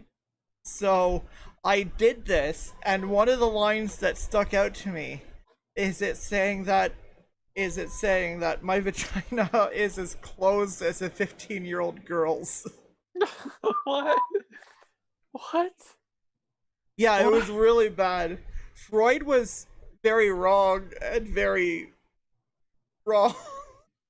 Well, also he Um, was working on the binary assumption. Mm-hmm. Yeah, Where is this from? I just want to take it from curiosity. I'll see if I can find it at some point. It was it was probably over a year ago where I did that. Ah, And I got it off of another test that I took from another test.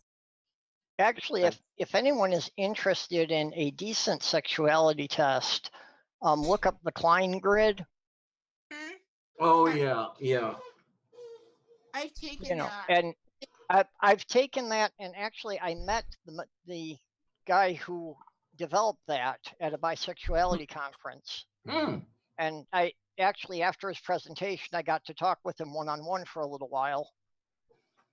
You know, and that's a big thing I like about that, is because he says that, you know, that will fluctuate, that you take it on different days, you will get different results. Yeah, Yeah, that's I what's do on the- you one, I- Red. And I've he was never- the first person I had ever heard, you know, actually verbalize that, you know, sexuality is not a fixed thing. It is something that can change depending on your, you know, your Yeah. mental state and outside factors. I mean, it's a fluid thing, but for certain people, it is static. Like for me, I'm Yeah. asexual. I am always going to be asexual. Like I've never felt non-asexual. I've never experienced sexual attraction. Yeah. I don't think I ever will experience any kind of sexual attraction. I am 100% ace. Yep. And And- there are plenty of people who have fluid sexualities, but not all of us do. I mean, I get you. every time I do the like every time I do the Kinsey's test, I always come up as like a 3. same. It's like I'm a solid 3 on the Kinsey scale. Even though I'm not necessarily romantically attracted to more masculine, to a lot of masculine presenting people, I am extremely I am definitely sexually attracted to them. Well, a certain subset of masculine presenting people I'm attracted to. Usually, but I like to say it like my attraction to masculinity has an upper limit. And anything below that I'm attracted to. So so yeah, it's like once you hit that, it's like you're too masked for me. Other than that, it's yeah, other than that, I'm still like a 3. I'd like to respond a bit to what Caden was saying. Go ahead. You know, I get where you're at, that, you know, for some people it is pretty static. Some people it really doesn't change. You know, I get that. I have to say that until very recently, I had never encountered anyone who was asexual. And that's still about the hardest concept for me to wrap my head around, because I'm so hypersexual. Same. You know, so that's, I respect that's you, and, you know, I would never push it. but it's still a concept I can't say I entirely grasp. I get it. But Believe me, it's also not. for me though, that I do take gender fluid to the extreme. That it can like completely flip in a matter of hours of whether I'm looking at women or at men.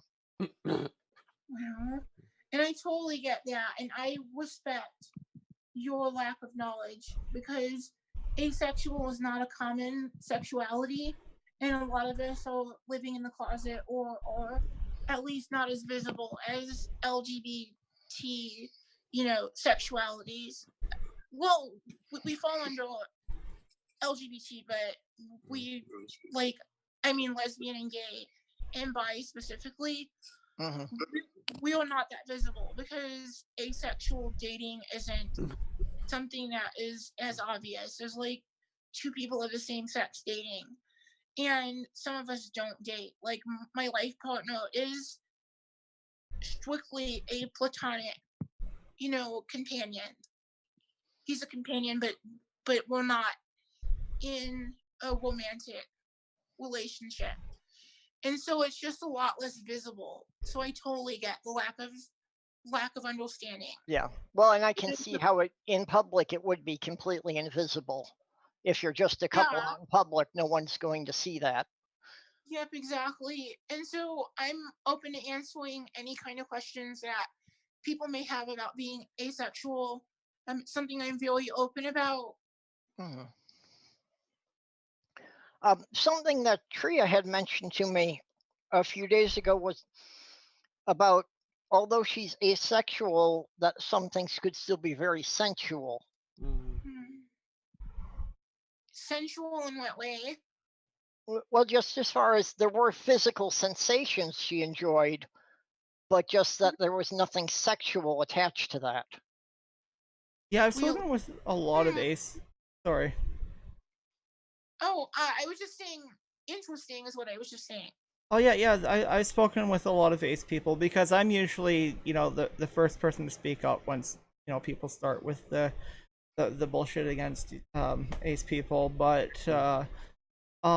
like I've spoken with a lot of ace people, and I've seen two ace people fighting over whether one of them is ace because they like having sex or not, and they're like, and one of them is like, no, I don't experience any sexual attraction, I just like sex because it feels good or whatever. So it's Honestly, like I think I could It's a big umbrella. yeah. Hmm? Yeah, I Whitney, think go that ahead. yeah, like a lot of things with like aces where like the only like it makes no sense to me because they're like obviously not like, typical heterosexual, heteromantic. yeah. And I've met them in and the only people I've met in real life that were like in other like gender sexuality alliances. So they were there, and honestly, I mean, personally, I can I accept like any identity can exist. Like the only like things you could really understand personally are like the ones that you are, but it's like a different kind of understanding. There's like understanding who you are versus like understanding that other people exist and that a lot of like variation with gender and sexuality do exist because people are too complex to be in neat little binary labels. Like no one is just either gay or straight. Although I feel like that there's some like parallels between me being bisexual and non-binary in a lot of ways. And you could Well, there's certainly a lot of overlap involved there. yeah. Yeah. I think there was a study, a poll or a study or something that showed that like 80, no, it was like 60% of trans feminine people are bi or pan, and Makes sense. a lot of people will say that if they weren't before they started hormones, then it changed them to be so.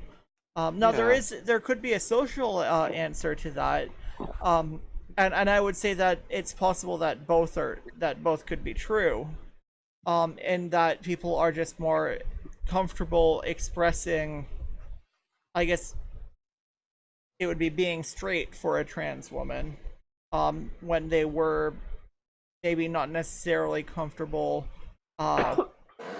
expressing that before they transitioned. Um, Yeah. so because I because know. I Yeah, I hold know. to trans people have always been their gender, Mhm. regardless of whether they knew it or not, and regardless of whether they were, regardless of when they started transitioning. Yeah, I knew I was bisexual before I realized I was trans. Like It- I came out bisexual to like online friends, and then like real life friends and family like when I was like around 16 and 17, like 16, so years before I started questioning my gender. But I know a lot of trans people who actually start questioning their sexuality when they realize they were trans as well. Because it's probably social. It's probably that Yeah. question one thing and they came out about one thing, and so now they feel safer to question Mm-hmm. other aspects of themselves. yeah, It could just be that. yeah, Like, exactly. I know that Yeah, I I didn't believe feel that, safe to. and I believe that's why there's a lot of overlap between different fringe communities. You know, like the LGBT and the atheist and that, because, like you say, it's like a lot of people go through their whole life never questioning anything. But it's like you question one thing, once you've knocked one brick out of the wall, then you start looking at everything else. Yeah, if you want to get into religion, yeah, that's like one aspect. Like a lot of like I think the most recent major shift, the last major shift in my life is actually gender. Like I knew I was like like I knew I was atheist. Since I weirdly enough, what really I was like studying religion and philosophy actually it made me that way. Like it just like I was thinking about it. I was like really questioning. I was like, because I grew up with like not like a super like fundamentalist, but like a regular mainline Protestant upbringing of Christianity, and I mean, I guess I wanted to, part of me wanted to believe, but part of me never really did. So Yeah. so I Yeah, just like realized like looking through it like different religions, like there's so many religions with their own like unique stories and beliefs. It's like if which we can't really know for sure which one's true. yeah. I was There's no trying to do evidence. the Klein grid, Yeah. so I was only half paying attention, but I can't find one that works. Just with when I knew everything, like I knew I was um quite vividly actually. I knew I was trans and bi at about the same time, or at about the same time. And I never really I've never really questioned anything. I've just always been, kind of okay, I'm this way, I'm just gonna roll with it. So I've never questioned whether I'm bi gender or not. I've gone on journeys of self exploration to try to understand it more, especially lately. But I've never questioned whether it's me or not, and definitely the same for bisexuality. I knew that I was attracted to, um, uh, well, everyone basically. Well, not necessarily everyone, but potentially attracted to, people of whatever their gender is. Mhm. Exactly. From a young age. So it's never been anything that um, it's never been anything that I've really had to question. I was in relationships with people, by the age of like 17. I was in relationships with both. Yeah. Um, so and the one at 17 was actually the one that maybe was it 17? I can't remember how old I was on that. 17. I have a yeah. I wish I had this weird thing like I was describing like I was describing like the idea of me like I want to do like oh maybe I want to like do cross dressing, and I was just like, and then my partner could have cracked my egg. My first boyfriend ever, he could have cracked my egg and said like, if you ever came out trans, would that be fine? Because he was pansexual as well. Okay. So he he almost cracked my egg, but I was really in denial. Yeah. Armored closet at the time with gender to the point I didn't really realize. But I mean, yeah, like you can still be a cis man and like to wear panties and still be a cis man, uh, but honestly, he could have cracked my egg, even if it meant coming out as a trans woman, then non-binary. I That's kind of the reason why Yeah, I I delayed it. never. I am. Okay. I never. It's interesting because I never. I never wore a single article of women's clothes until a little over until maybe a year and a few months ago, which is kind of a rare story with people, Mhm. with trans people. Yeah, it's like you have to So like say like the signs. Like when I was a kid, I tried on my mother's clothes, tee hee, or else you don't really have a story with that. Yeah, and that's such BS because It's everyone true has for me, different but experiences. I mean, for me, I'm just kind of embarrassed because I did kind of have a stereotypical like twin story where like I carried my mom's purse and wore like her dresses when I was like 4, and I like wanted an easy bake oven for my 4th birthday, and I played in all my sister's doll houses. same. But I also had a masculine side. I also really liked, sports, and I used to go hiking with my dad, and I loved it. And I've always wanted to be an adventurer and all of that. So I've always had signs of being both and well, neither. Yeah. all of a lot of the masculine stuff that I'm in, or the so-called masculine stuff that I'm into, my mom got me into. My mom got me into hockey. My mom got me into video games. My mom got me into, well, both my parents, but I think a little bit more. My mom got me into big bad battleships with shooty guns, because they were both in Sea Cadets. I think that's where they might have met. My mom got me into fishing. My mom got me into outdoorsy wilderness stuff. My dad hates that shit. So, like all of this stuff is stuff that my mom got me into.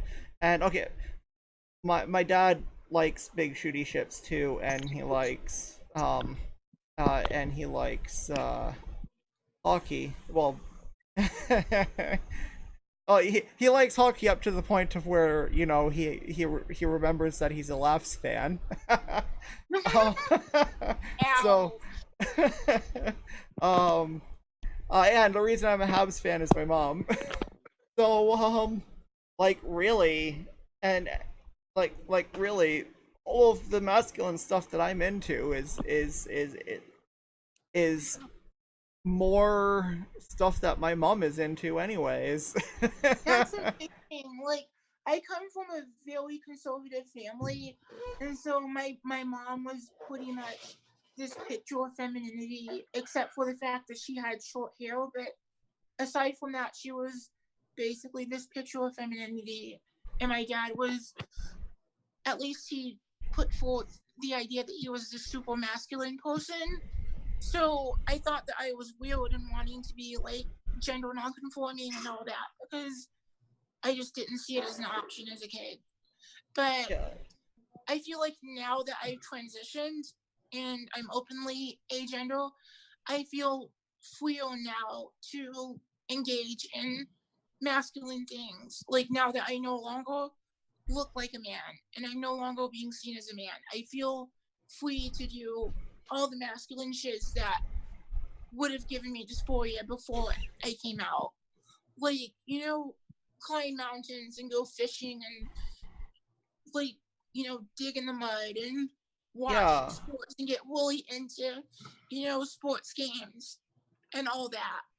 Yeah, and like well, basically for the last 15 years, I have, for my own protection, I basically suppressed my trans enviness, Hmm. which I think that did more damage than it actually and caused more problems than it actually solved. But that's what I did.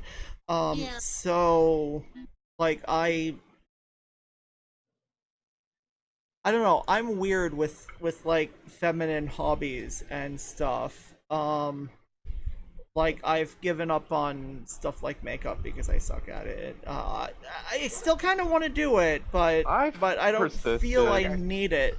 Like I don't feel I need it, and the only and the primary reason I was learning to do it was because of something I mentioned earlier. I felt like I might need to learn to do it to pass for my own safety.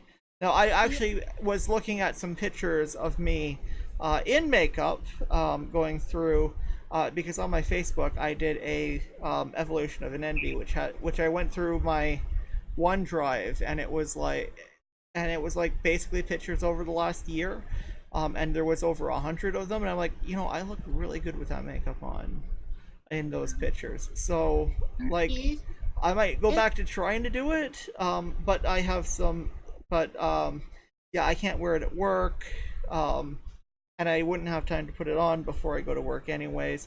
I do kind of want to learn to sew, and like my friend made me the dress I wore at Pride, and in another walk, which was a fundraiser for the local YWCA shelter. Um, and she made the dress custom for me. It's great. I chose the fabrics. She put it together. She put pockets in it. She Nice. basically made it nice. custom fit to me. So it's like I really, really, really, really, really, um, really want to learn how to do that. But I don't see making clothes as a feminine thing. I don't Exactly. necessarily see it as a masculine thing either. So I'm not even sure where where I'm not even sure where that stands. There was a time when I would have said doing something like that would have been a more masculine thing because it's building something. But I that It's was when I just was like hiding from myself, anyways. real thing. And the thing is that, with makeup, because I've taken the time to learn it takes years to get effective at it. It really does. Like, even with cis women, they spend basically age, 14 until 18 looking awkward because they haven't learned how to do makeup. It takes Yeah, years. And if you don't have an interest in it, you shouldn't really do it. Like, my mom has said that she doesn't really like it, but she feels like she has to do it. But it's not yeah. something you need to do. And It's Well, like a lot of it's feminine hobbies that I it's make. I do like the results of doing it. So Yeah, and well, I it does take a certain artistic sense too. it does. It's just as far as knowing which shades go together and blending colors and such. yeah. Indeed. And it People say took I'm me, good with that with clothes. yeah, I know. And with like women's clothing and all, it's just, it's a lot more complicated because you have to learn how to coordinate things or intentionally clash them in a way that works. I do And I do none of that. I just put clothes on and think, do I like this? Do I look good in this? Yeah, I've If been doing it yes, too. My family's getting more critical of what I'm wearing, and I could tell them just frig yeah, off. Like, I'm yeah, wearing what I want to wear. like I exactly. know, like, If yes, then I keep it. If no, then I change one of the items. yeah, like my mom told me yesterday that she didn't like my purple lipstick, and it was like I was kind of annoyed, but at the same time I was like, she's giving me advice like she would give my sisters instead of like, you shouldn't be you shouldn't be wearing that because you're a man or whatever. Like, she's like tweeting me in the same way that she tweets them, in criticizing, wearing white clothing or white makeup. Yeah, that So that's works. a lot of progress. I think, I mean, if I'm wearing makeup or if I'm wearing lipstick, it's purple. that's just the lipstick I wear. Yeah, like I wear purple, blue, black. Sometimes like a dark, natural looking color, but I like to stand out. Like I have part of my hair dyed kind of a hot pink. Mm. I'm wearing this kind of, thick. I can't do that. Like, and it's just because I like the look. Mhm. I'm not trying to pass as female. I just like the look. Yeah. Yeah, I mean, I like how I look with the limited makeup I can do. I mean, it's just like foundation powder, right? It's nothing special, but I think it does actually make me look a little bit better. So, and maybe I can learn to do some blush. Maybe I can learn to do some eye stuff. And I really, really, really like purple lipstick. Did I mention I like purple lipstick? Yeah. It is awesome. I wear it all the time. I think like I don't know, like the ones I gotten like suggested, like I don't know, I sometimes go to like makeup stores and tell them straight up which colors for like eyeshadow and lipstick I should have, and then they just show me it. Yeah, Usually I I mean, get like a light pink, or like even then they asked me like one time with eyeshadow, I was like, what color for eyeshadow you want? I asked purple and they showed me it that way. This was really good, and it's just I usually do it because I think I look better with it anyway, and I don't know, it's just I don't know, it just looks better to me.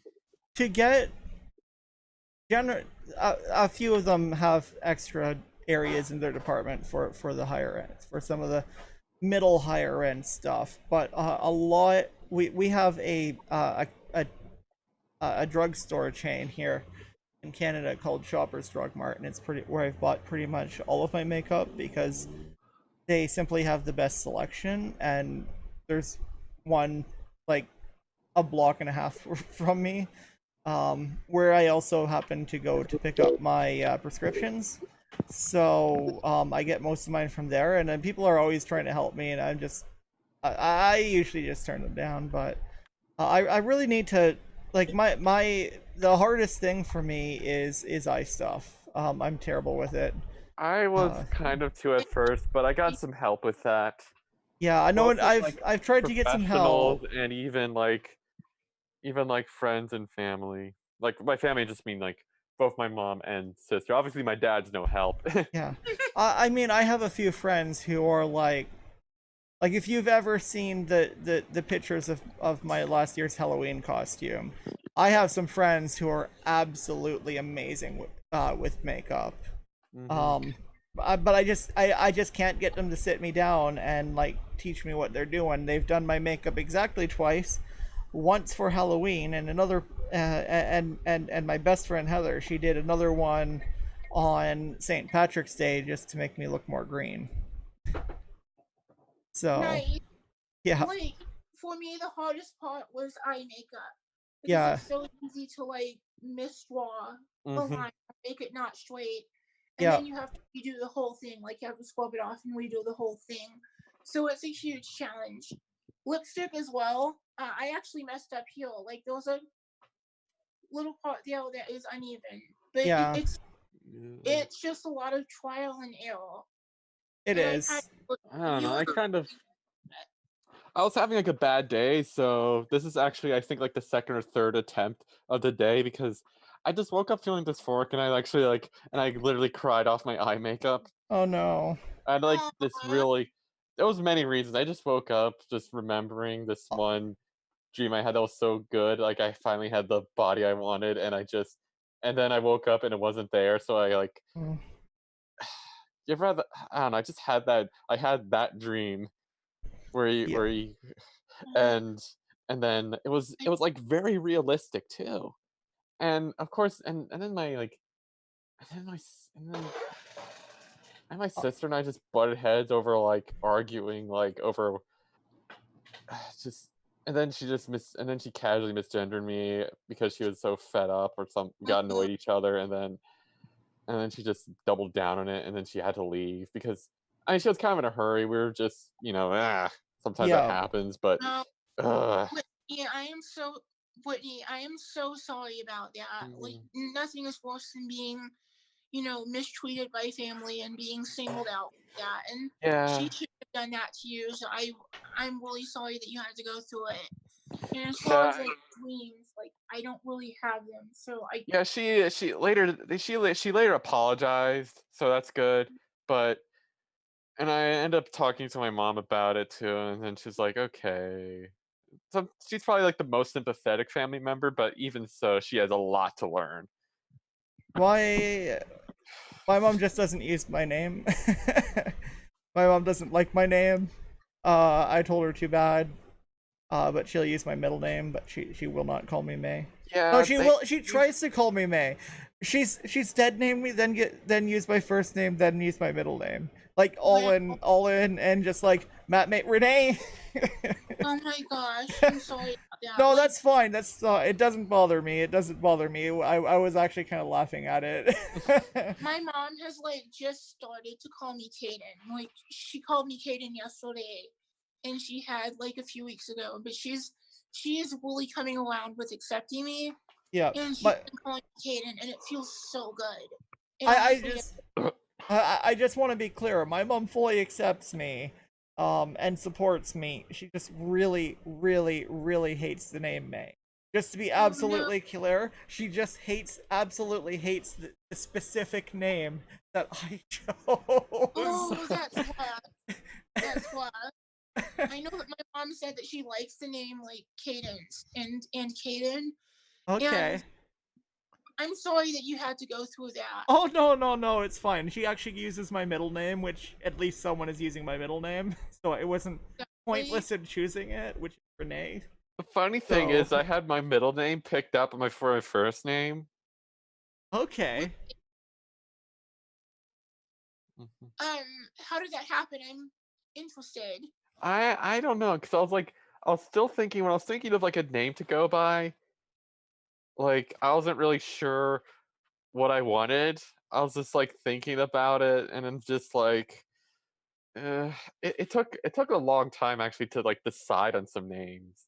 And I'll also add that you have to remember that I was like 5 months into hormones, 4 or 5 months into hormones, before I actually asked mom to use May.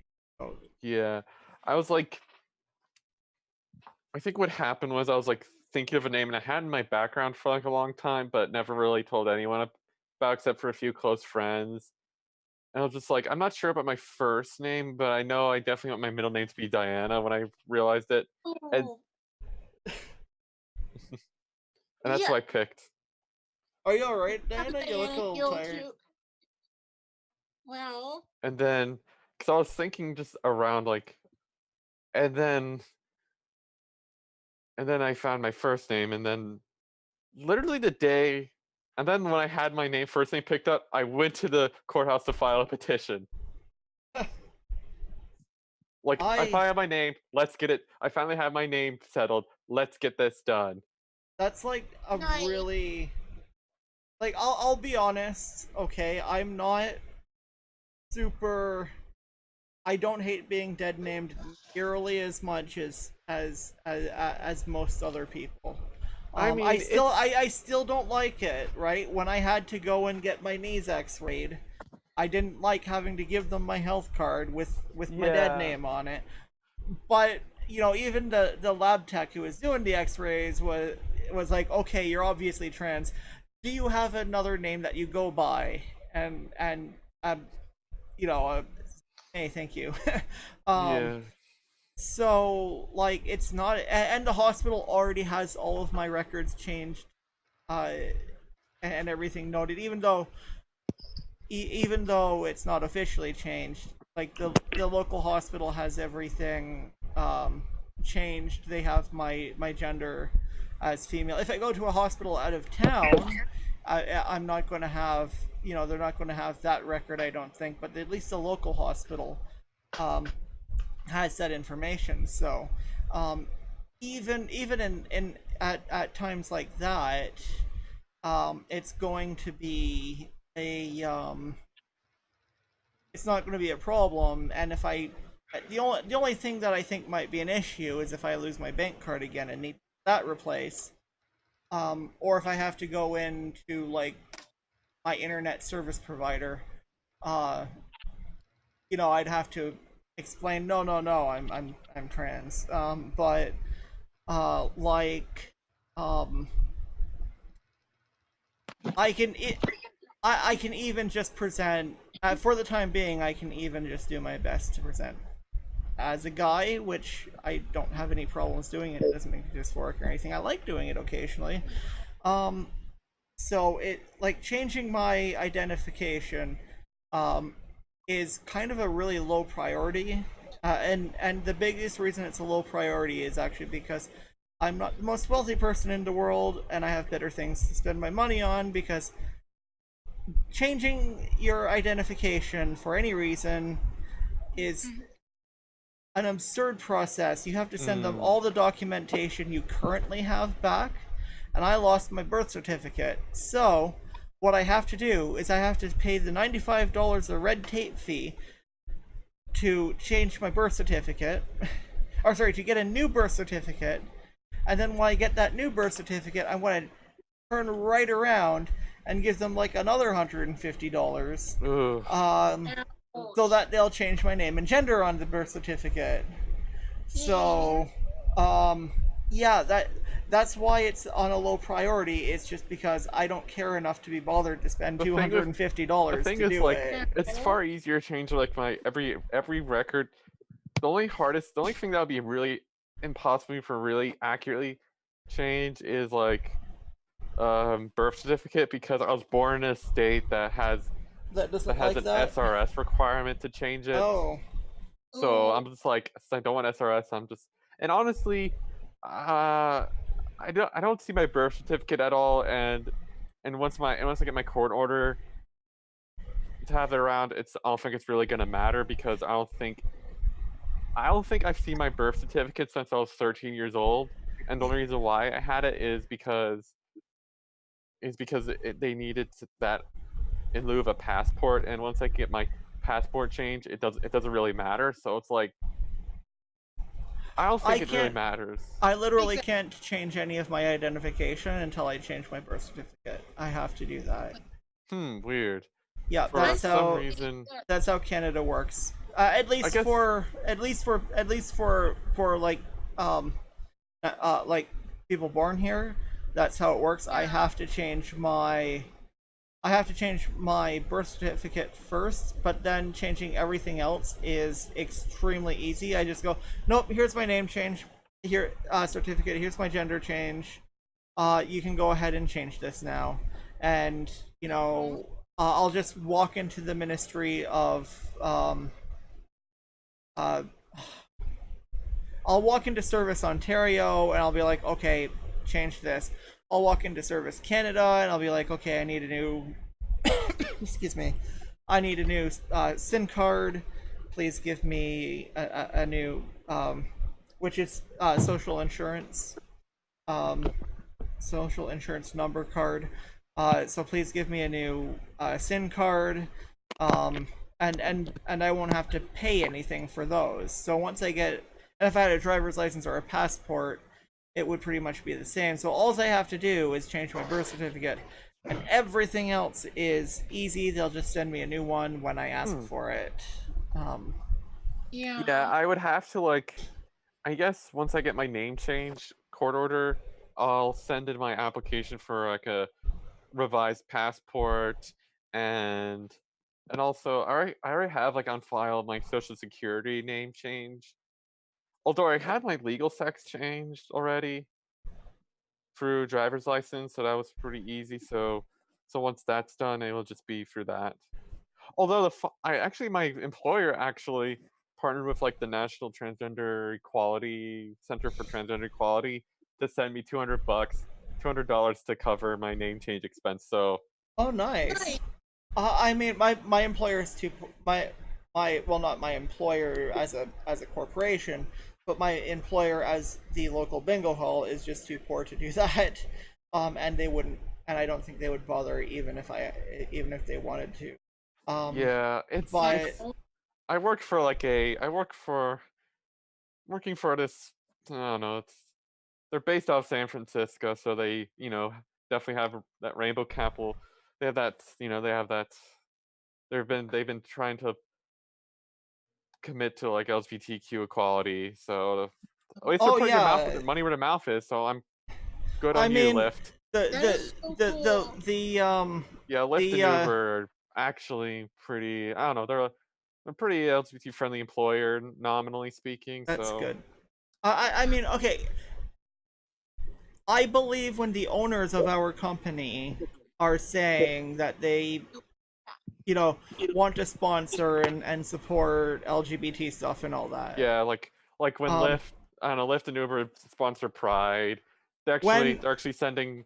They're when actually giving some when the partnering general with.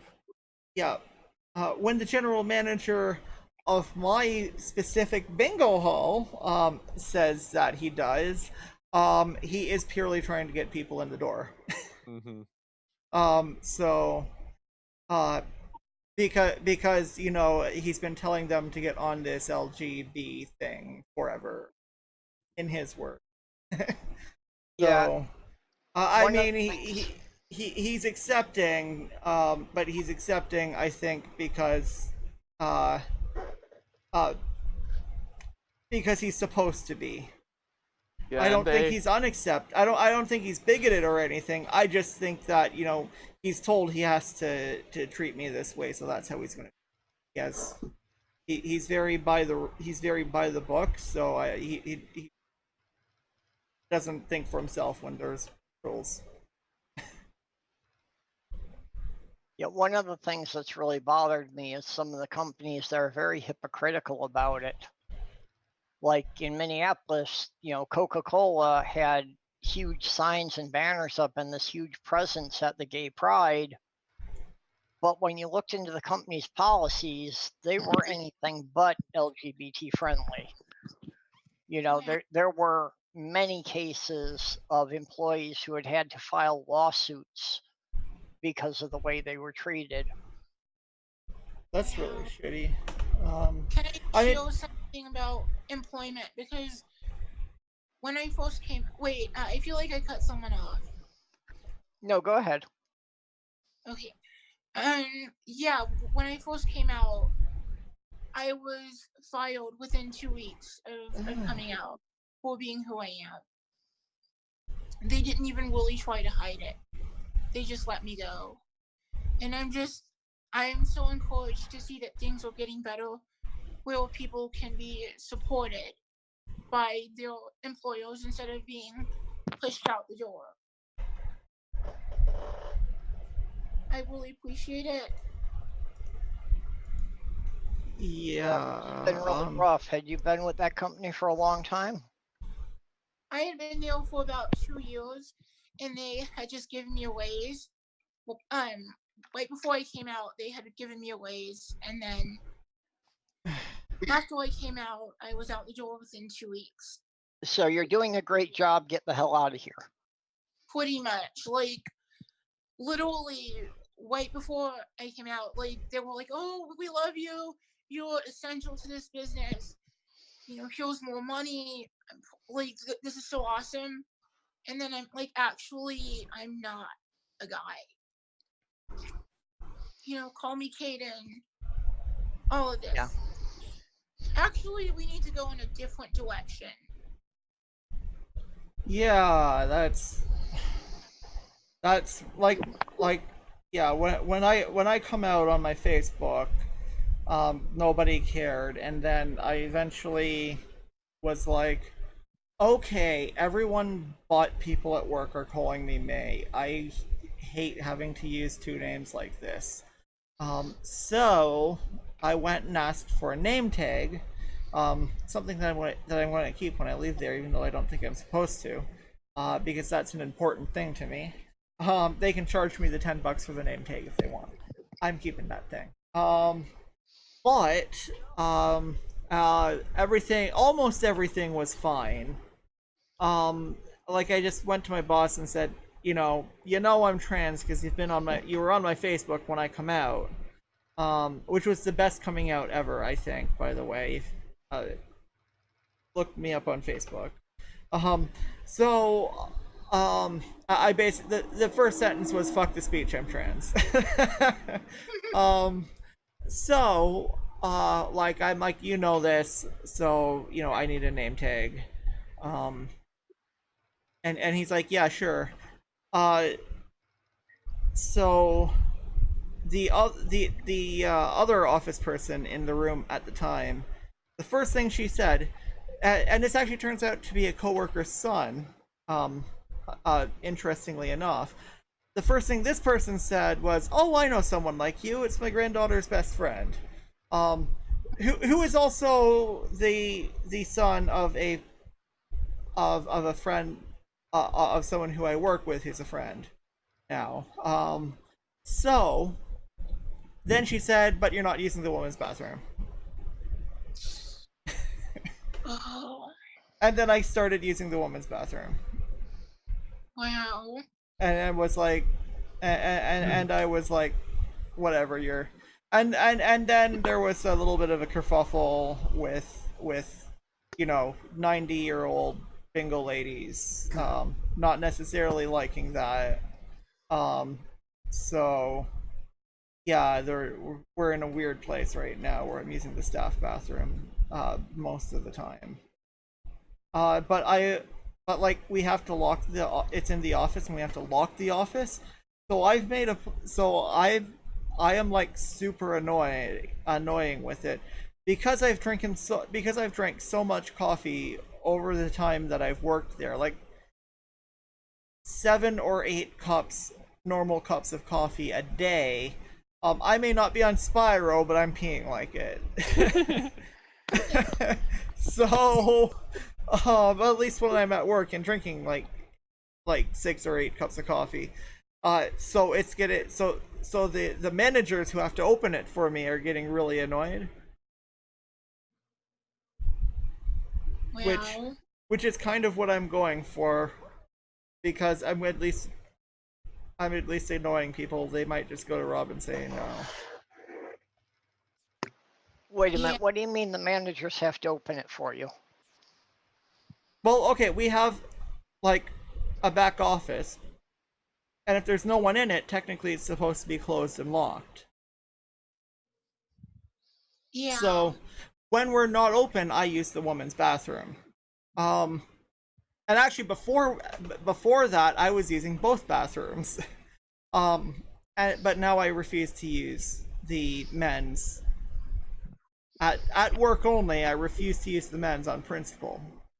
I could just easily go in the men's, but they're trying to choose what bathroom I'm going to use, so right. I'm not going to use either because, but since especially on the weekend when there's no back office people working, well, for the entire day anyways, I have to go and get the session manager who's at our sales desk to go and open the back office.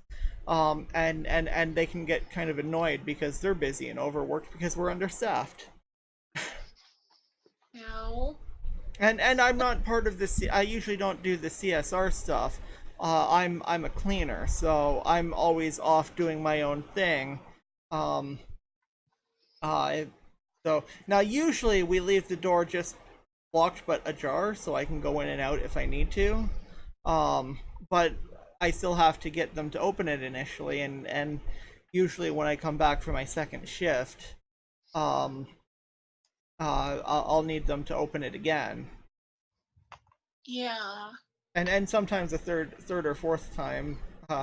So it kind of annoys them, which I don't like annoying the managers because I don't have a problem with any of them. But on the other hand, I'm being very much inconvenienced, and more than inconvenienced. I find it a little bit humiliating and dehumanizing that I even need to go to that bathroom. So, I'm so sorry. Like, Is it just because they're transphobic that they don't want you to be in the women's bathroom? It has nothing to do with the staff, and it has nothing to do with the majority of the customers. On the other hand, there are people who come in and drop like $500+ a night, 4 or 5 nights a week, who don't like me in there. Oh. So, and it is kind of in my best interest not to alienate them if I want my employer to be able to afford to pay me. I just find it also really annoying that and slightly dehumanizing and humiliating, actually, that I have Yeah, I to do can see the that. practical level that they're afraid of you scaring customers, but yeah, it's just not right. Yeah, I know who those customers are now, and like, I know who the customers are. There is she's in her, like, I thought she was like 50, but she said she's in her, like, her mid 70s. But I talk with her all the time when I'm cleaning. Like, cause she stays in between bingo or I think she shows up really early for the bingo session she goes to, and just chills, because it's a very social thing for a lot of people. But I chat with her, and she's perfectly okay with me being trans, and she's pushing 80. So No. there are some who care, there are some who don't. So that's another reason why I have been exclusively, ramping up my femme to as high as I can get it at work. Now, the other problem is that, I don't always shave when I necessarily should when I'm going to work, just out of habit, because like, especially in the morning, I only interact with people for about now. Like, the doors open an hour before I leave my shift, and that's when I start doing stuff that, is more behind the scenes cleaning, like cleaning the staff room, cleaning the back office. I do some stuff on the floor, but I try to get all that stuff done before we open the doors, so I'm not trying to clean around people. So, No. yeah, I get my stuff done a lot faster than other people, because I've been doing this for 3 years, coming up and near the end of the month, and I've become pretty damn efficient at it. Except for See, recently, and my knee has been horrible, so I can't work at the pace that I used to be able to until I can get that fixed. no. Is it fine if I say something? Like, I'm just healing this has made me realize just how fortunate I am to not be visibly trans to most people, because I don't really put that much thought into bathrooms. Like, Yeah, and I try to use, neutral bathrooms, but if none are available, I just go into the women's, and like, I don't really have anything to worry about. So I'm so yeah. sorry that you have to go through that. It's And not I so feel so much. It's not so much that that I'm visibly trans, right? It's that I worked there for 2.5 years before I started transitioning. oh, so they know. So they already knew that they've known me as my dead name for 2.5 years. Oh Um, wow. so it's So they're finding the transition harder than you are. yeah, they're finding Right. it harder than others. Some are finding it harder than others to accept me, and they're like, they're like in their 80s. So That makes sense. Like, Oh. when I came out, I kind of moved to a different place, and I kind of like started over new. People who I knew before, like before I cut contact with them, they would, even the supportive people who didn't disown me would still like dead name me, misgender me, and after a while, I was just like, I can't do this. I have to move on. yeah, there are a few people who just haven't gotten the message. so to say. The Yeah. one person who I know is an ally, because we have we have trans regulars, and he really stuck up for them at a couple of points, more than I feel was Nice. needed. It's an Yeah. interesting story. I'll tell you sometime. It was one where he got offended on I wasn't out yet, but he got offended on basically on my behalf, and I was thinking, wow, what that guy said was actually kind of cute the way he said it. Well, I'll tell you. I'll tell you. So one of our snack bar employees comes in. You know, there's a visibly trans person, a visibly trans woman who was at the snack bar, and he comes in and he says, there was a. I'm not going to say the word, but it could be taken in a derogatory meaning. oh, I But get the it. way he said it, and it's not one that is in use like anywhere ever. I hadn't heard this term in like I haven't heard the term in like over a decade. Okay, so it's really it's at least to me it's a really obscure word.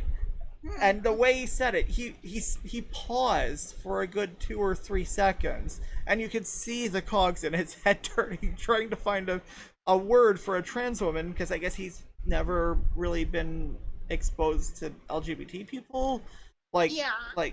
in to our lexicon, uh, and and and this one guy just literally bit his head off.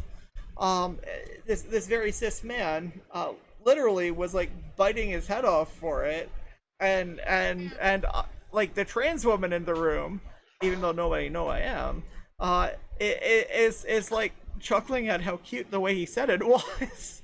Well, I'm curious now, and you don't have to say it, but I'm curious, like, what word it was. He said, I forget the exact phrasing he said, but he said there was a he/she at the counter. I'm sorry. That And it was the only word he had. Legitimately. oh jeez. I told you, it's a really obscure one, but I have actually seen people since then get really upset over using that, so It's Yeah. it's kind of derogatory, but I haven't heard that word in ages. exactly. It's As a ancient. non-binary person, I find it strangely validating. Actually, yeah. I mean, if you actually, use yeah. both of those pronouns, why I wouldn't you mean, be a he, she? I Like ha- some people, like Yeah. I say, I'm a they, she, actually. Exactly. I have actually gone out of my way to reword things to avoid using that in relation to myself. Yeah, Oh my gosh. I'm But totally a they, she. I'm taking that for myself. They, she. I would be a they me. So yeah, but it's just I was internally laughing. I didn't want to be out at that point, and actually then uh I hope this person doesn't work there anymore for entirely different reasons. This has nothing to do with it. You know, he's done his best to try not to dead name me or anything, at Yeah. least. But then the other person in the room, once they were gone, come up and said some somewhat transphobic stuff about mainly about bottom surgery, and mainly that even though I knew I wanted bottom surgery, that part of the bottom surgery doesn't apply to me.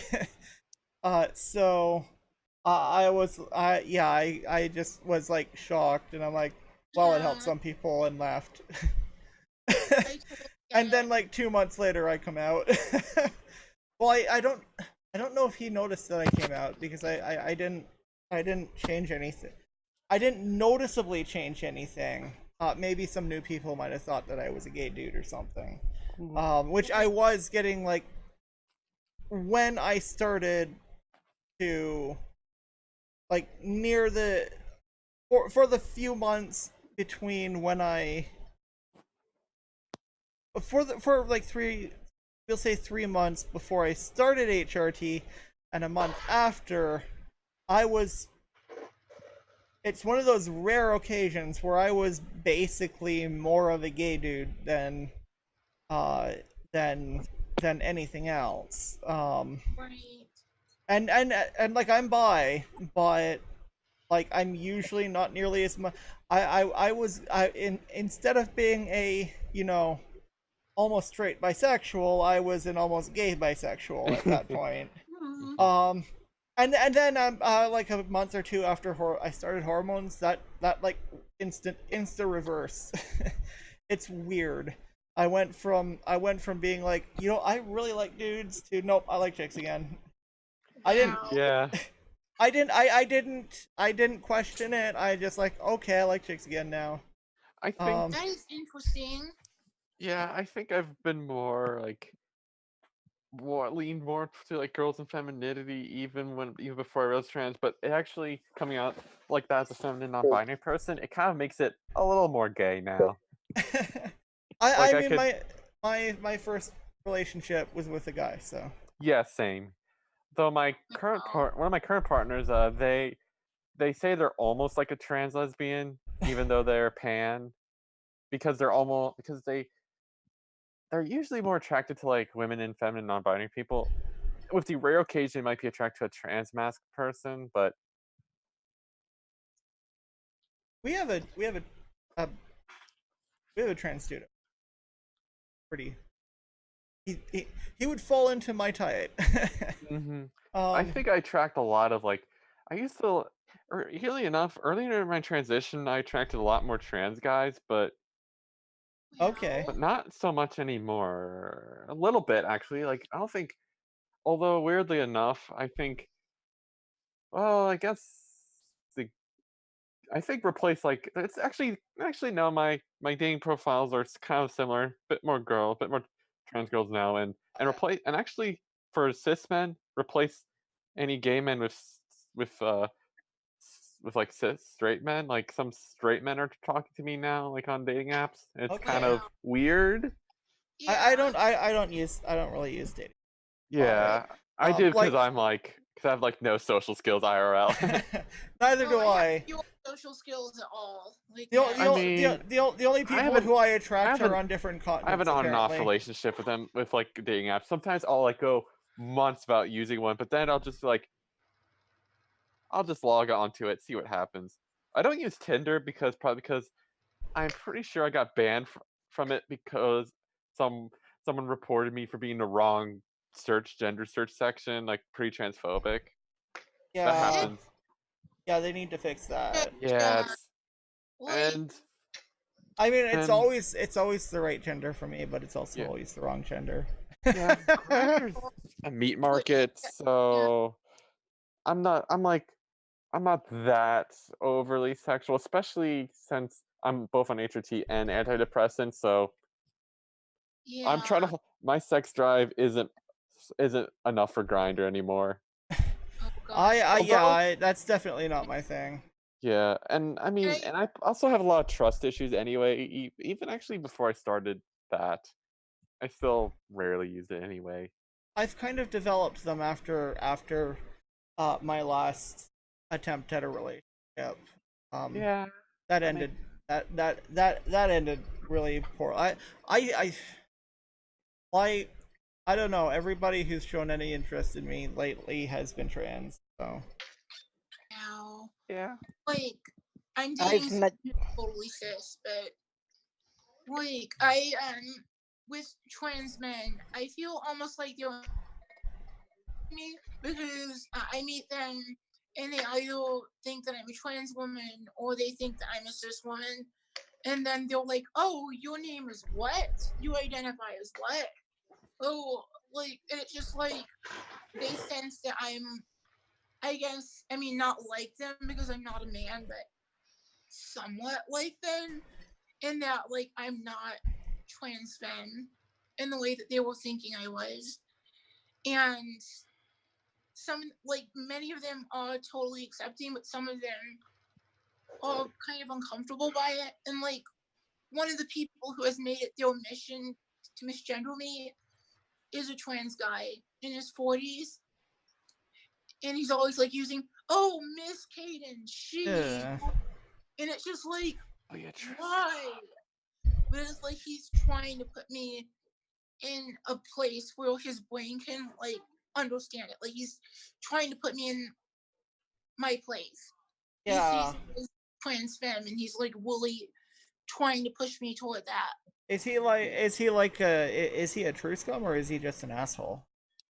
I think he's a true scum. Okay. He's also gay. He's Although a lot of 40s. Yeah. to go back to that conference I was talking about earlier, there was actually a panelist who was making this presentation on like why basically he was just showing off the trans medicalist line of like there are only just binary genders and you have to like medically transition to be valid and be dysphoric as well Yeah. by like this like middle-aged trans man. And that I wasn't there thankfully, but like 3 of my friends were. Yeah. Oh, 3 Well, or 4. I don't know. Do I count as being binary, or do I count as being binary, or do I count as being both? you're super binary. As Yes, you said. I know. Gender was a super position. I mean, I basically identify my gender identity is basically composed of the 2 binary genders. So And having both of them there, but you're like mostly more female than male. I only say that because I'm trans feminine and I have I only say that because I'm physically transitioning my body. That's the only reason I say that. They Like, are yeah.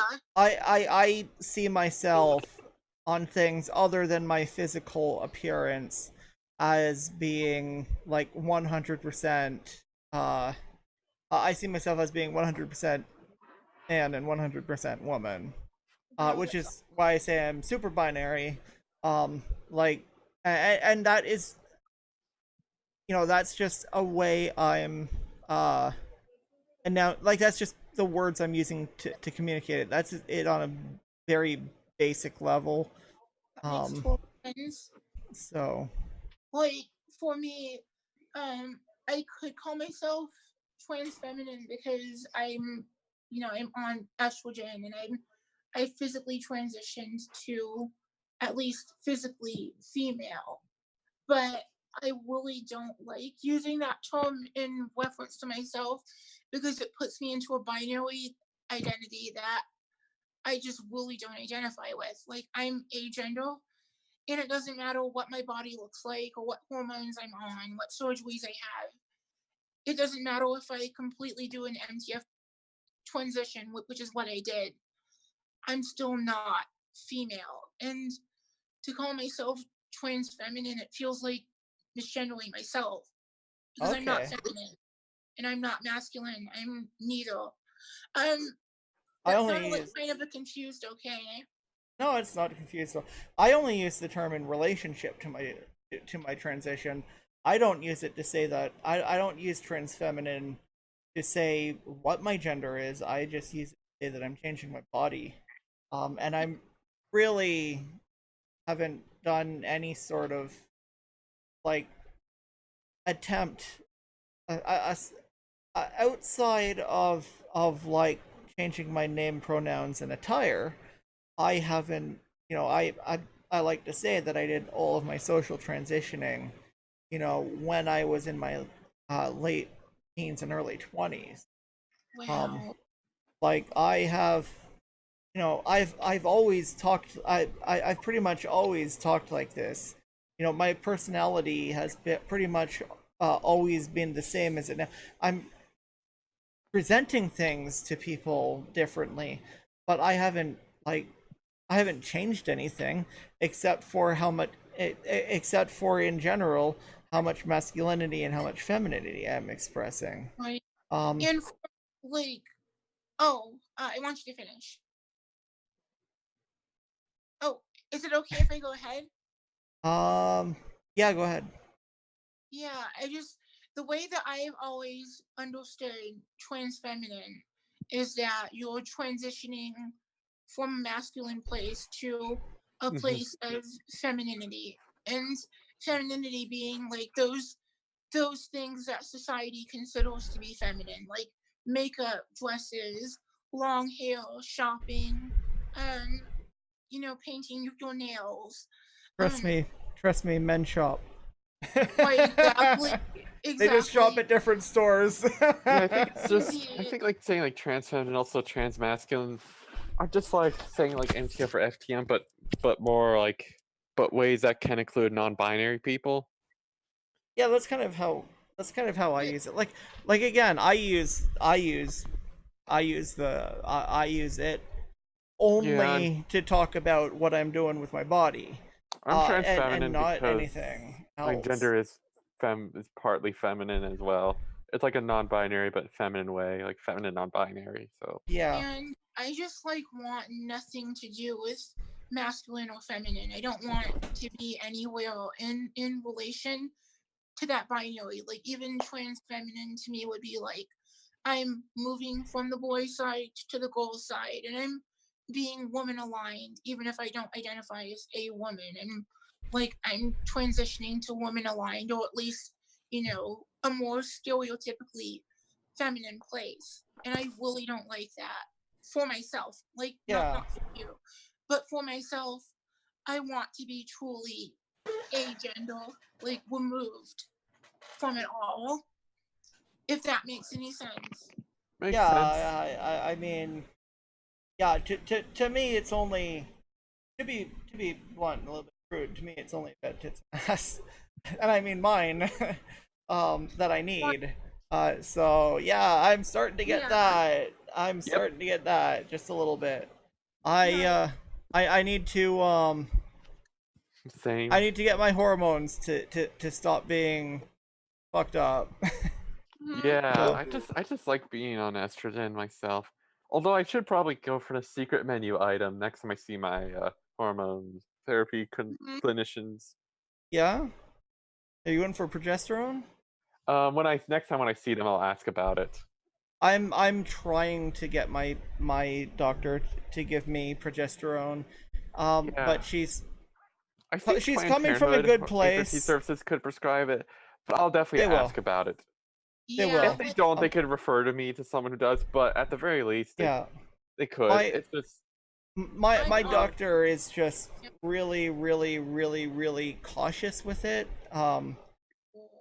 because she doesn't have any information on it, and she doesn't know if it's going to be safe or not, and it could make me depressed and Mhm. all this, that, and the other thing. So Like, I'm on it, and I've been on it for about, you know, off and on for like the past several years. But I've recently started cycling it again, and doing it for 10 days a month. And I've noticed a bit more feminization. I've definitely noticed breast growth. for Um, what? It's like progesterone. yes. Oh, you're on that? I also noticed that I feel more white, generally speaking, in tune with my body than I did before I started taking it. But also, I've noticed that when I'm on my progesterone, like part of the cycle, I have like period symptoms, cramps, diarrhea, um, tiredness, headaches, you know, irritability, things like that. yeah, I hit hard with it. Like I'm getting hit hard with it today. I mean that's what the stuff does. Yeah. Right. So but Kenzie sent me a really good article on it. I have to finish reading it. I was only able to skim it, and I sent it to my doctor and said, "Give me progesterone." But it shows that it's really something that anyone on um, is anyone on estrogen and stuff is really should have that. Are you here, Jenny? Oh, you're here. Kind of. Hi. Hey, Kind Jenny. of. Muffy. She was in the side Jenny. chat saying she was in her car. Giselle? Oh, yeah, my side chat is buried under a bunch of windows. Wow. Because that happens. What's going on in the side chat? I wonder, like, if there were like any questions that you guys would like us to answer or anything like that. Yeah, definitely. If you have any questions, ask. Oh, Jenny's in here twice. Says Hey. that she's a passenger. Hey, Jenny, how you doing? Having fun? We can't hear you. We can't hear you. Jenny, you've got no volume. Yay! Figured it Oh, out. there we go! Okay. Yay! Hello! We are on the road. I don't know how long this will work for, but Okay. you guys want to say hi to my mum? Hey! Hi. Hi, Hello. Jenny's mom! Hey, mum. Hang on. In the back seat. Hi, everybody. Hello! Hi. Hello. How are you all? We are really good. Bye. Survive yourself. I can't hear properly. I have a great deal of trouble with it. Actually hearing what you're saying. Well, I can hear you talking, but I can't understand everything you say. Yeah, that's normal. For... Okay. Oh, Difference applies to not wearing hearing aids. oh, Jen's being awful. She really is. But she's always awful. Yeah, I agree. Yeah, she's a little rat bag. A big rat bag. I can't say that. I'm bigger than her. Yeah, you are. I'll have to remember that one. Never mind. Alright. Well, have a good day, all of you. Enjoy Thanks, you too. yourselves. And it's been lovely to be able to say hello. Okay, take care. Bye. Bye. Bye. Oh, dear. So you having a good chat, guys? I'm sorry I missed most of it. We're having a great chat. I just have to figure out how to get your oh, wait. Ah! I'm not going to do that until you're gone. Alright, We- no worries. I better go anyway. This probably isn't the best way to do this, but yeah. Cool. All right. So enjoy the rest. I assume you guys are into the after show now. Yeah, we're getting there. Basically, we're still getting- talking. We're still pretty much talking about the main stuff, anyways. Oh, there goes the dead one. So We're getting close to after show time, I would assume. yeah, well, Only been on for about 2 hours, right? yeah, We're gonna go. I think We're we're pushing just 3 gonna- hours. yeah, we're just gonna have a bit of an Yeah, you're on for 3 hours. we're just gonna do a bit of an extended show instead of doing an after show. And I might want to start wrapping it up within the next half hour, anyways, because again, I have to be up at 6. Getting on 11. I'm gonna go. I'll catch you guys. Bye. Bye. Bye. Thanks for tuning in. Mum, shush. Okay. Why won't this quit? It actually won't quit. I don't. How do you quit Zoom on your phone? I have no idea. I have no idea at all. Just restart your phone. Restart your phone. Turn off my phone. That's how I do it. I turn off my phone. Oh, yeah. Okay. Yeah, well, we are started at 8, it's going on 11. Yeah. Oh, I can't even remember what we're talking about. All I know is I'm going to sleep. I think we left off on. You're talking Yeah. about progesterone. Yeah, and Oh, I mentioned yeah. my own experience with it, and I mentioned that it's a good thing, but it also caused me a lot of period type symptoms that Yep. I wasn't fully prepared for. Like, I had kind of experienced them before, but after going on progesterone, like, I really started to experience them. And so I would say be prepared for that, but as a whole, it's been a good thing, I think. I just don't take it daily. And I know that some people do take it daily, and from what I've heard, it causes masculinization if you take it for too long at Really? once. Mhm. That's interesting. What, Because masculinization? Yes. I'll have to do I'll have to do a little bit more research into that when I have time before my next doctor's Mhm. because that kind of makes sense. But yeah. I mean, I think Kenzie takes it and she doesn't and she would, say take it daily. Alls I know is that alls I really know is that it's probably in everyone it's different trial and error thing. Right. So Yeah. if I'm not liking what it's doing, then if I'm not liking what it's doing, then I will go off of it. It's but I would like to at least try to go on it as well Yeah, to begin I heard with. it's good for like I guess breast growth and even getting sex drive up And sleep. Right. If you and take it sleep. before you go to bed, it's actually supposed to help you sleep. Yeah, that's what I've It does. heard. It So, does. Although I guess it'd be good to take at bedtime. I mean, I take pills like 3 times a day. Yeah, so do I. Like I I take take like the morning is like it's like my first dose of HRT, like the estradiol spironolactone, and then evening I take another dose of it, and then at night I take my antidepressant. yeah. I mean, okay. Currently. I take Why do you not have a wrench? Currently I take uh naproxen in the morning, which is just a painkiller for my knee. And then I take uh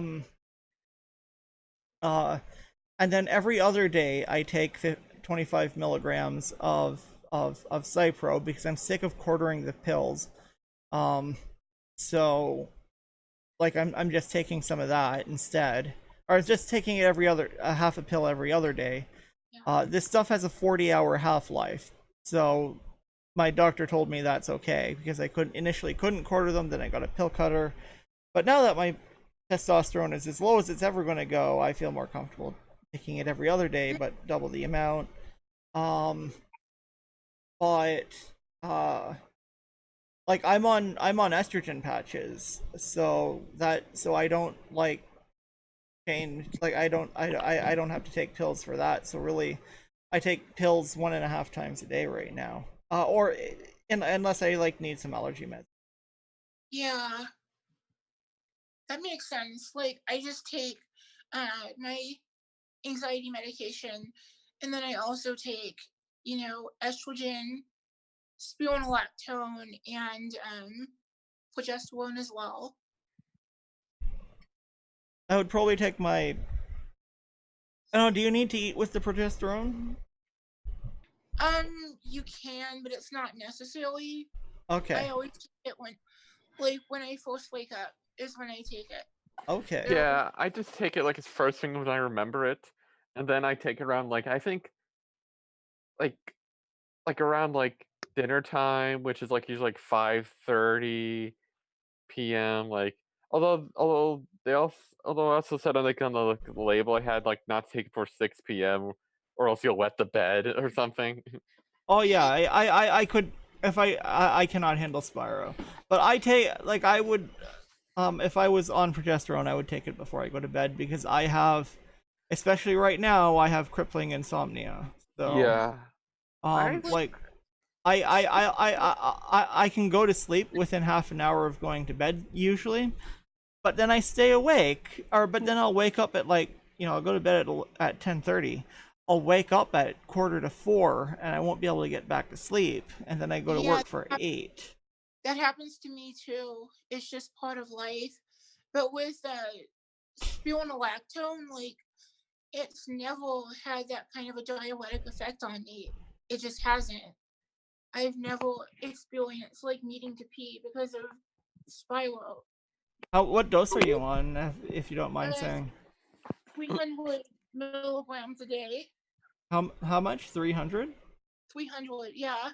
Wow, that's a lot. Like I am sensitive to diuretics, so like if I were to drink a cup of tea, when we started this show, I would have probably gone to the bathroom at least twice during the course of the show. Really? So, coffee usually doesn't do it unless I drink way too much, but tea definitely. Which is, there's two reasons I went on. There's two reasons I went on Cypro, and that is, the first is not a diuretic, so I don't have to worry about that. I do not need diuretics in my system. Yeah. And the second was, it does actually, they're both similar. What is it? Progestogens. Progesterone is one of them, but it's a category of hormones. I can never remember which one it is, but like both Spyro and Cypro are in the same category of hormone. They're both hormones. They're both in the same category of hormones as progesterone. Just Cyprotone does a better job at pretending to be progesterone than Spyro does. It's a closer analog or something like that. So well, there was a study done, and this might be completely unrelated, because I can give some reasons why this wouldn't be. I can give you a couple of reasons of why of non-medical reasons why this would be a thing, because Spyro is almost exclusively used in the US and in Canada. And it's exclusively used in the US, and Cypro is an option in Canada. So the thing with it is, a study was done where it showed that more trans women, or I guess people on feminizing HRT, however you want to say it, who are on Spyro opt for breast augmentation than people who are on Cypro. Really? Yeah. Now it could just be it could just be a result of, you know, the culture around that in the United States and a little bit in Canada versus the culture around that in like, you know, the whole of Europe. Where that's not necessarily something that's quite as sought after, to my understanding. So that could be another another explanation for it. But it has been shown to it has been shown to especially Cyprodrone, I don't even know how to pronounce it. Especially Cypro, it has been shown to raise prolactin levels quite a bit, which is responsible for breast growth as well. So yeah, like my prolactin, when we last checked, we didn't check it during my last one, but my prolactin 4 months ago, I think, 3 months ago, whatever, 3.5 months ago, I guess it would be, it is higher than the average cis woman right now. So, and it's probably only going to climb, and it was somewhere in between a cis man and a cis woman when I started, I think. So it was already high. It was already mildly high. Hopefully that helps. And I think I'm pretty sure that all the breast growth I've gotten so far has been from the Cypro and the prolactin. I don't think estrogen's doing anything for me. Or hasn't been, because it's it's 122 picomoles per liter, which is less than I started with in December, which was 128. So Right. I think all my breast growth is 100% of it is probably from things other than estrogen. So I need to get that up.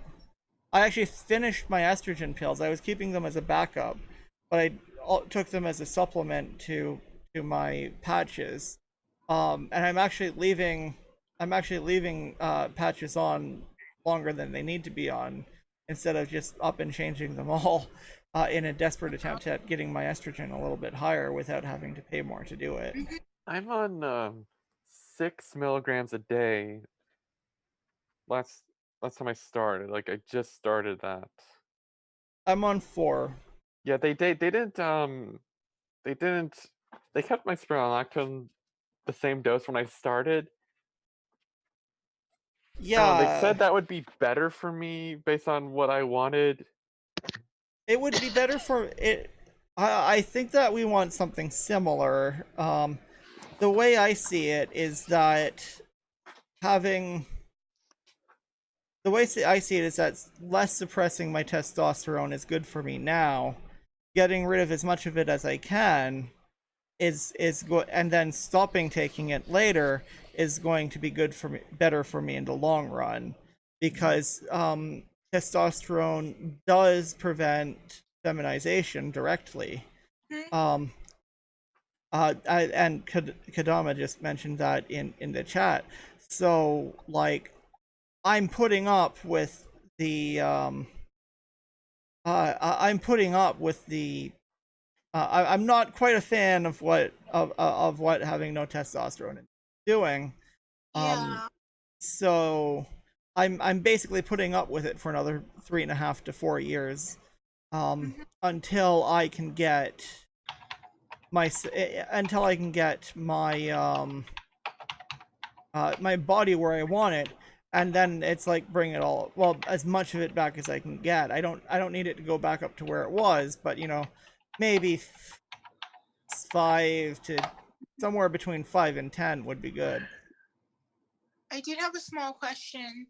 Sure. So, on average, because I've heard so many different figures on how long transition takes, on average, how long does it take for a trans feminine person, or just for anyone on feminizing HRT, to get the full effect? I want to say 3 to 6 years, depending on the person. It depends. Like I think a lot of estimates say at least 3 years, up to like one picture I have says It's usually like 3 to 5. I'm just adding a margin of error. yeah, it says like like it depends on what things. Like if you mean like skin changes will be the max. Nobody knows when it'll be done. But for like muscle mass changing to estrogenic proportions would be like 1 to 2 years at most, like 2 years. Then like breast growth can take up to like 3 years for maximum effect. Well, because And keep going. and then like body fat redistribution can take up to 5 years to complete for maximum effect. Yeah. Or 2 to 5 years. I'm still noticing changes. Like, and I've been on E for 4 years now. I'm still noticing, fat redistribution. My hips are getting wider. Yeah. And I'm still getting a bit of breast growth. And this is actually something.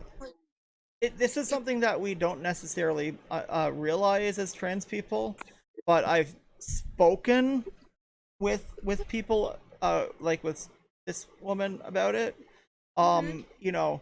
That's something that's actually something that's normal for cis women, is for breast size to change throughout their life, for body fat distribution to change throughout the life if they gain or lose weight. So yeah, so there are a certain, my roommate said, she's not here right now, or I might actually even put her on the show at some point.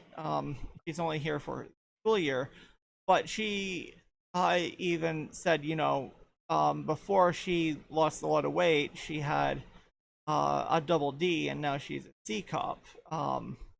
And she would much rather have the double Ds. She fully admits that. So What was this, like, weight loss?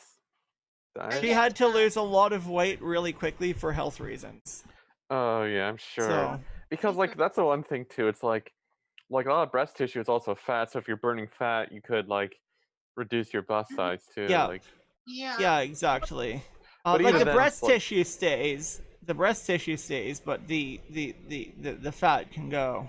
yeah, fat on it too. It's like not talking about like the structure of like the. But it's like, Okay, kids, we're starting to set up for movie night, so I think I'm going to have to pop off. It was great Okay. being here. Thanks for coming in, And, Diana. you guys be good, have fun. I know they're mutually exclusive. You know, do the best you can, and we'll just take it from there. If you guys feel like coming down to movie night later on, be my Yeah. guest. If not, that's okay too. I'm getting a glass of water as soon as this is over. I'm getting a glass of water and then going straight to bed. So. Yeah. Okay. Like, where was it? It's on Okay. Strike's channel. Yeah, go ahead and post a link if you have it. Yeah, Purple, if you got it. Yeah, because we're talking I back and don't have forth. the link handy, really. Okay, let me go look for it before I go into Discord. Yeah, because they're already starting the pre-show discussion in there. I'm going to find it though. Let's see, YouTube. Oh no, And- it's on YouTube, but I think they just use Discord to converse. Yeah, well, Discord is where we talk back and forth. No, the show is on YouTube. Oh, cool. Okay, kids. Yeah, they cover a lot of. I think that you would both like them. I haven't Oh seen my, it, but I oh know my, we've what already- content they covered, and We've already got the show. We've already got the what's the word for it? stream. The thumbnail is Okay. already there. So let me put that in there. Oh, I think are they going to be doing? They're doing moon stuff, aren't they, for your birthday? Yep. Well, it's either for my birthday or for the anniversary of the landing. I mean, they're both the same day, so. Probably both then. Oh my, yeah. So there you go. That's the and what I'll also do is just for the heck of it, the one below I'll put in is the channel. Oh yeah, that's what I was. Yes. So the first one is the first one is the link to the show that we're doing tonight, and the next one is the link to Sai's channel, where you can go anytime and look at all the other stuff he's got. This might be a stupid question, but Sai, is that the same person that was on YouTube like 10 years ago and doing that stupid like presuppositionalist stuff? Or is that No, this is somebody else. Yeah. The whole movie night got started only a couple of years ago, I think 2 or 3 years ago. So it's a different Sai? Yeah, this guy is known as Sci Strike for Science Strike Force. Oh, nice. Okay, that's a lot better then. Yeah, and he's out of Wait, New did you think it Jersey. was Sai 10? I was thinking of Sai Tenbuki. No,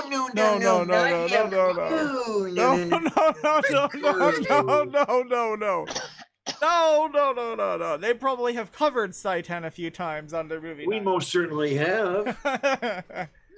Oh my word. No, Sci-10 is a jerk. Oh my gosh, I know. Like he I had a YouTube channel way back when, and it was on like leaving Christianity, and my channel had Caden as part of it, and so people called me Caden. He flat out told me that I'm not gonna call you Caden. I'm gonna call you your dead name that showed up on my Skype because I wasn't out yet. Well, sure. Sai is a jackass. Yeah. I've had more than my share of run-ins with him. he's not the worst though. There's far worse. Like SJ. Oh yeah. Have Oh, you SJ, ever run oh, into sure. SJ Tomlinson, Caden? Oh my gosh. Who? SJ Tomlinson. How do you pronounce? SJ, No, yeah, that was she's an after armchair my time. apologist, and she's the worst. Oh my word. Yeah. She said that trans people are inherently depressed and suicidal because for no other reason than we're trans and we shouldn't transition, we should find God, and she blocked me for basically like telling her she's wrong. Stupid. I'm not depressed, and the only times that I've been depressed was basically like before I well, the time when I was most depressed was before I transitioned, and it was because I wasn't living an authentic life. I wasn't living as me. That Yeah. was the biggest source of suicidal ideation for me. Even now, when I'm like deep in debt and I have a lot of stressful shit in my life, I'm not suicidal because Yeah. I get to wake up and I get to be Caden. The only time I was ever depressed in my life, I basically was forced to quit my job due to it being an extremely stressful job and Yeah. in an extremely stressful environment with an extremely stressful employer, doing contracting stuff for the probably one of the most stressful what's the word, contractors, which was Apple, by the way. So we've got the join link up. Take care, kids. Thank you. Bye. Thank you. Bye. So See I you went on the from bed. basically full time to no time, and then couldn't get a job for like a year and a half. I've been there. So and that's that made depressing. me depressed, and getting the job that I have now made me very undepressed. Right. And also, like, job stress has nothing to do with being trans. That's normal, everyday life stuff. Exactly. People were using she her on the phones for me if they didn't catch my dead name. Right. Because your voice sounds straight up female, honestly. I don't know if you'd say that if you were in the room with me, but thank you. And also, like, with that whole thing, like the trans is a symptom of a disease or something. One of the latest arguments that TOFs were using is that, autism causes you to be trans. You know what? Really? Yeah, it is. They it's an autistic illusion. Yeah. They often come to each other. They often come with each other. But I'm going to actually take it. My experience is actually kind of the exact opposite. I'm going to say that being trans and not transitioning makes you autistic. That might not necessarily be the most popular thing in the world to say, but I've become less. The symptoms of my autism have become less since I started hormones. So, and because autism is atypical neurology, and what I understand about what makes people trans, or at least I want to say what makes me trans, is atypical neurology. Things not being things being wired differently.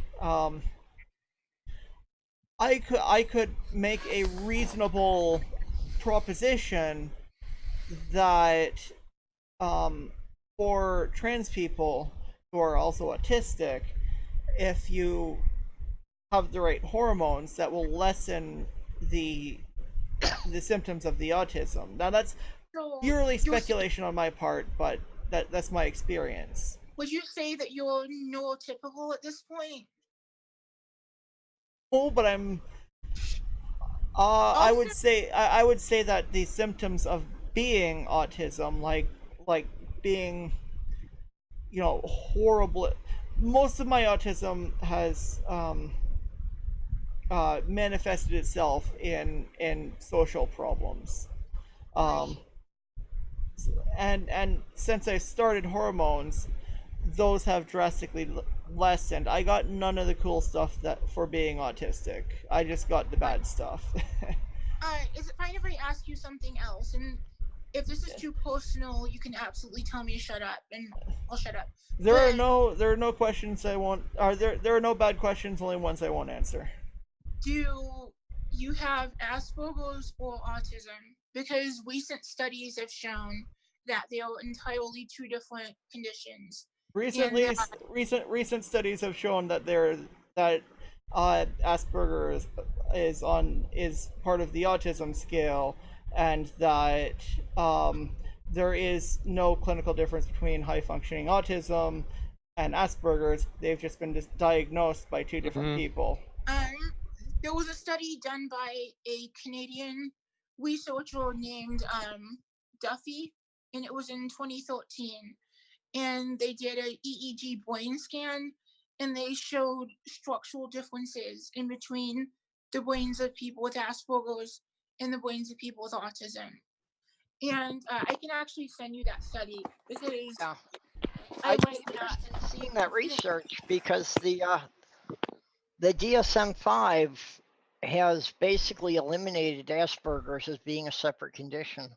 And the reason that they did that in the DSM-5, and this is something that I follow really closely because I have Asperger's, and like for the longest time I thought that it was autism and that I was autistic.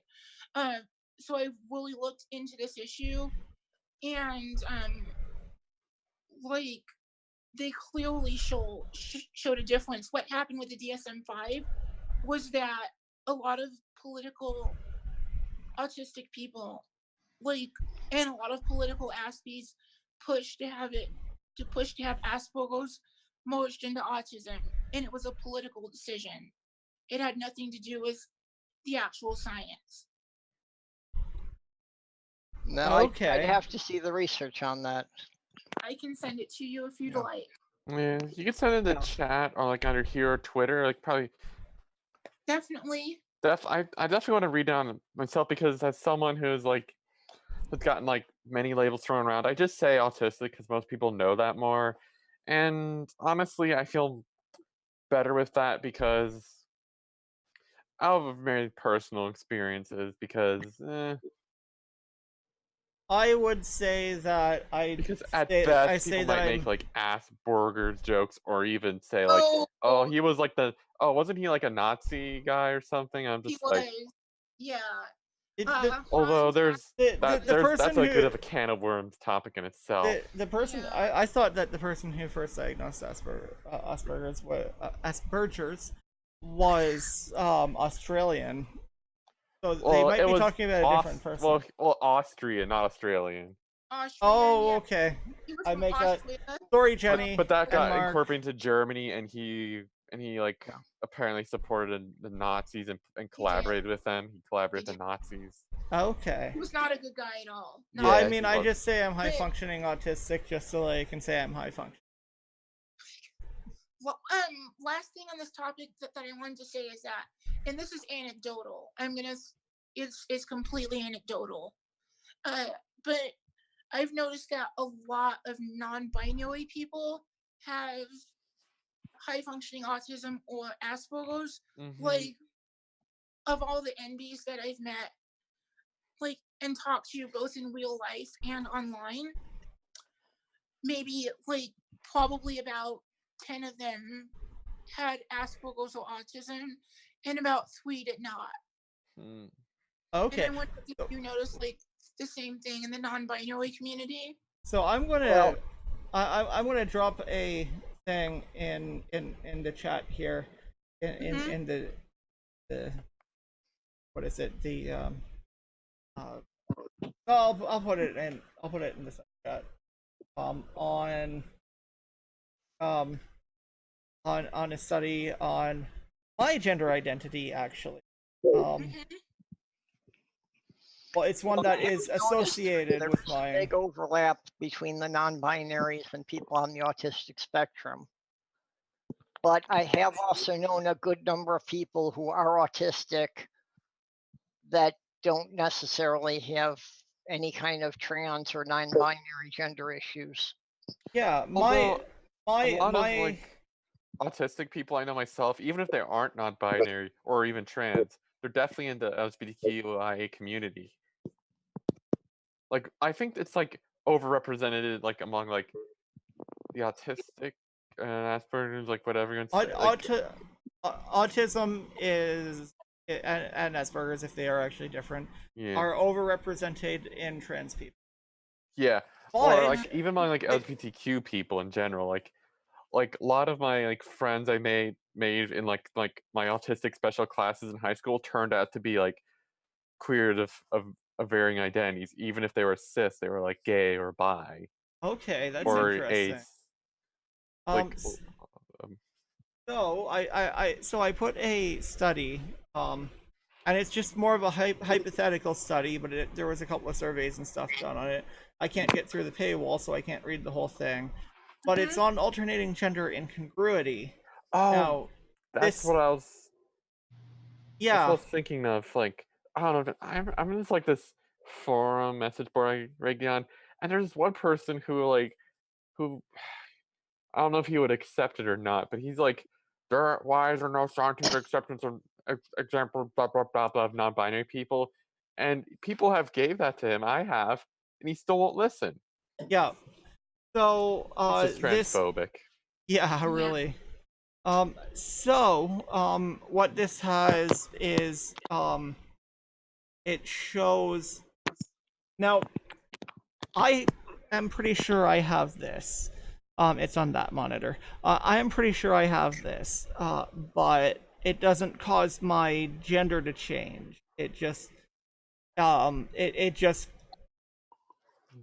makes me dysphoric about different things, but it doesn't change whatever I'm feeling.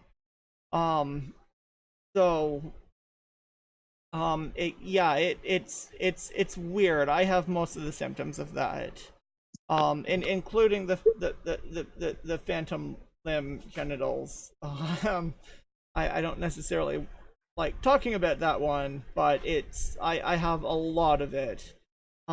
So yeah, and it is hypothetical, not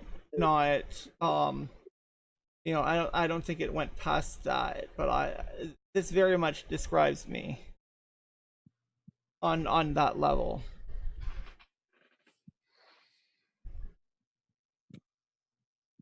So, and it shows a correlation with being.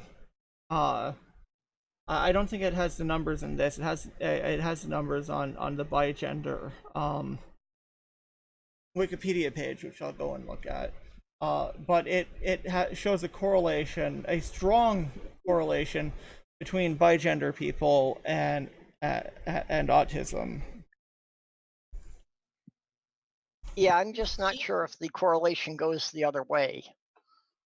Yeah. I'll accept that a lot of the bigender people may be autistic, but I think that they do not necessarily make up the majority of autistic people.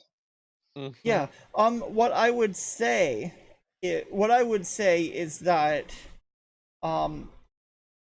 even as what I would say is that my current theory is hypothesis is that, and this is from my own experiences only, so it's it's completely I always forget the word. It's completely from my own experiences, but my guess would be that being trans causes autism like symptoms, but it's not autism, it's just basically an underdeveloped brain because it isn't getting the hormones that it needs to fully develop. That makes I guess that So makes sense. so like there's another study that shows that a lot of trans feminine people have a genetic predisposition to have an androgen insensitivity that is local only to the brain. Yeah. So and this was and the resulting under masculinization or even feminization of the brain could be what's causing dysphoria. So because why else would cis and trans women and non-binary feminine people, whatever, why would we want boobs but not feminine presenting cis men? So that would be one thing I would use as an example to, you know, say that our brains are pre-programmed to want these traits. So I would say that it's this under feminization or under masculinization of the brain that is causing autism-like symptoms because it never developed fully. As far as that goes, that's again completely hypothetical. That's just me trying to find an answer to my own experience. But those have lessened for me. That's certainly an Can I say interesting something? point, Well, because I definitely think that like that a lot of my like gender dysphoria and social anxiety are overlapping. Go ahead, kid. Can I say something? Like, and this is just one NB's experience, but I mean, before I came out, I had social awkwardness and special interests and all the like Asperger's symptoms. After 4 years of being on HRT, and I noticed no difference in that, like literally zero difference. So my question with May's theory is, how do you distinguish between people who actually do have autism or Asperger's and people who have like being trans mimicking it? I wouldn't know. It could have something to do with your being agender, though. Could you explain that a bit more? So like about being agender? if and I sent you Emmy's article, well, essay. So if say I have an overexpression of both of both androgen and estrogen receivers in my brain, and that's what's making my gender identity to be bigender, then it might be reasonable to say that you being agender, you would have an underexpression of these of both types of receptors. So in that case, hormones might not be helpful for that, because your brain chemistry is not or the hormone receptors in your brain would not be fully able to process the estrogen, even though the rest of your body is perfectly fine doing it. But again, that's just me trying to, that's me making a slightly educated guess on your question. Yeah, that makes sense. But I'm just curious, like, do you believe it's possible for a trans person to just be autistic? Oh yeah, it's perfectly possible for that too. And also, yeah, and like, I mean, I guess that makes sense. Yeah, like it could be yeah, and it's perfectly, and I would say also that it's perfectly possible for a trans person to not have any symptoms of autism or Asperger's at all. So like it's not there. I don't think there are any, I don't think there's anything that is, going to be set in stone. There could be people whose being trans is 100% social, even though that might be very rare, because we definitely have cases where people have been socialized as one gender, or as the gender that they don't identify as, and they've been tried to force that. But the gender they're being forced to be is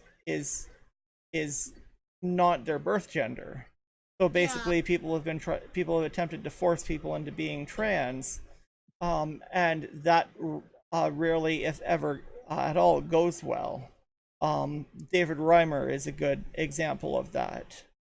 Mm-hmm. So, but I'm not going to discount and say that, solely social reasons are impossible, but I definitely don't think it's the norm.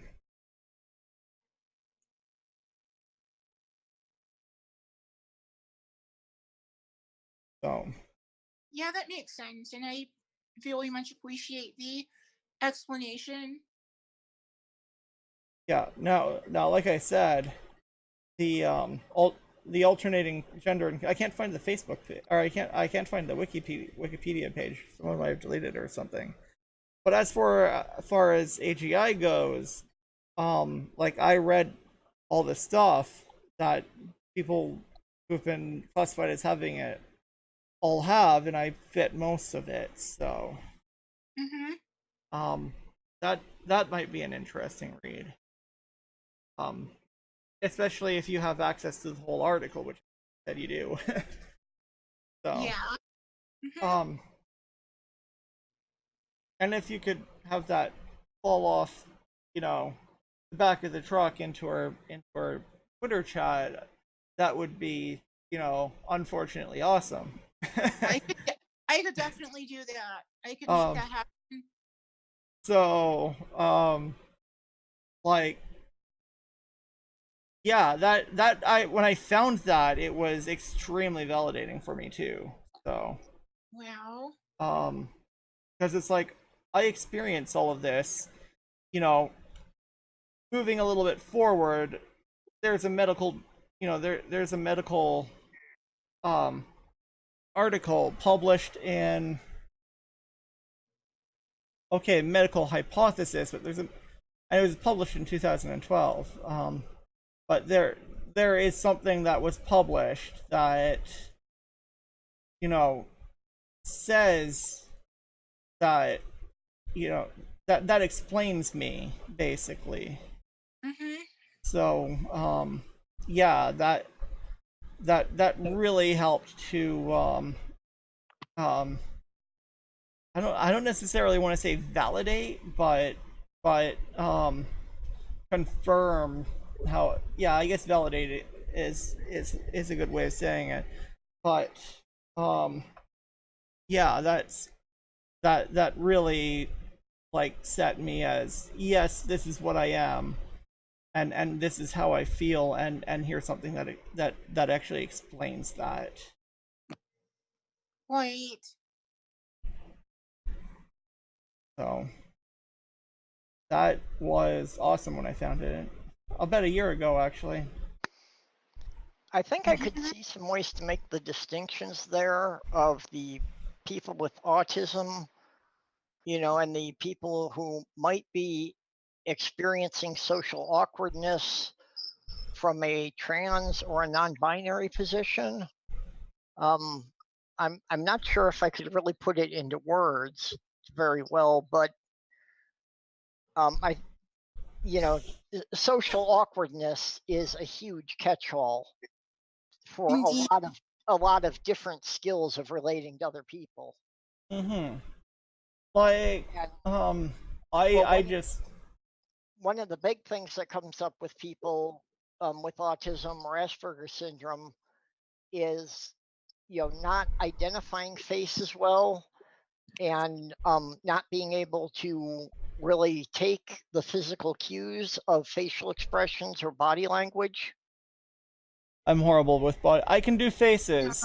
I can't really do facial. I can. I'm really good with people's faces, better than names. But I really cannot do body language or facial expressions usually, or like um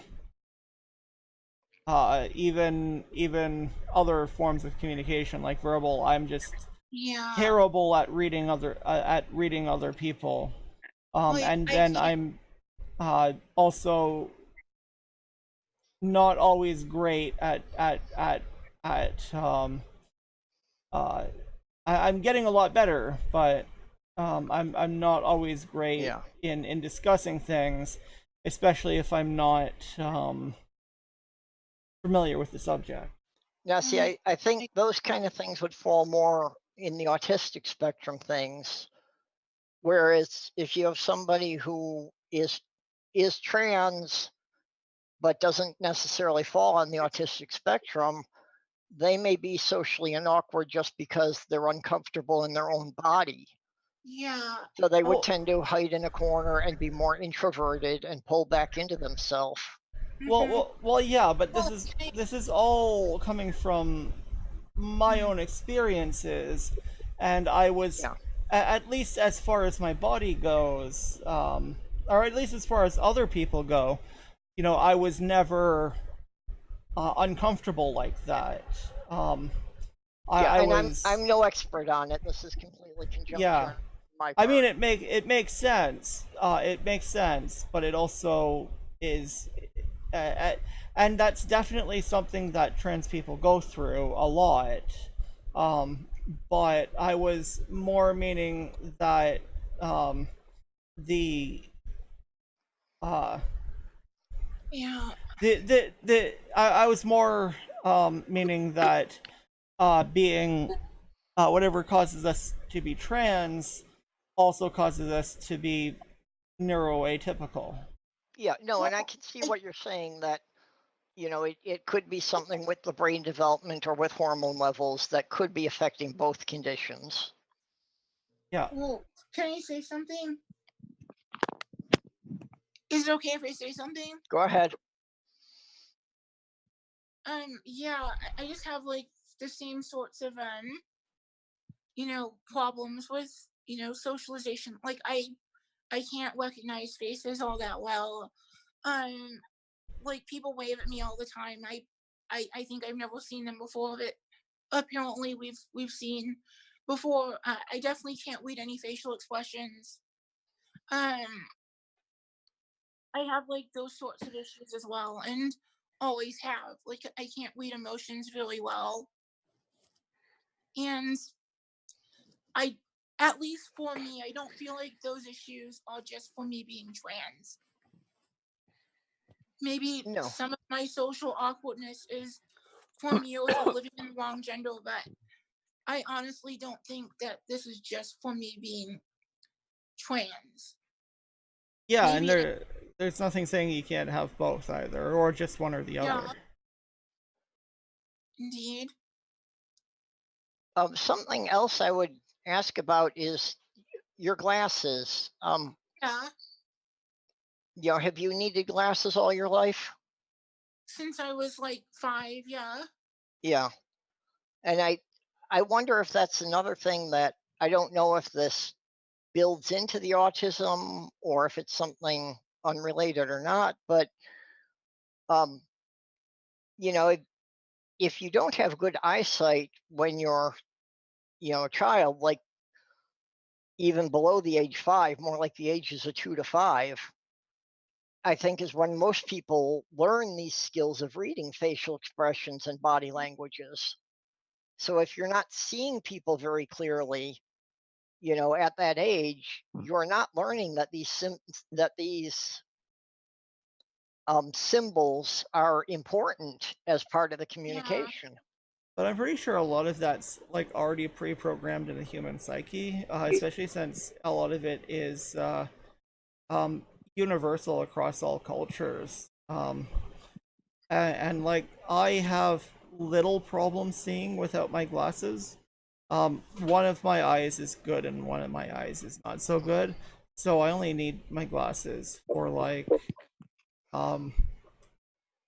I could do without my glasses. It's just uncomfortable for one of my eyes. So Yeah. it's a lot easier just to have them, but I didn't bother getting glasses until I was like 23.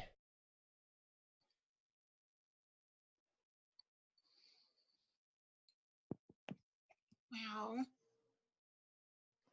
Like, it's a lot interesting to think about, you know? Yeah. I guess Yeah, well, they that's can actually be neurotypical.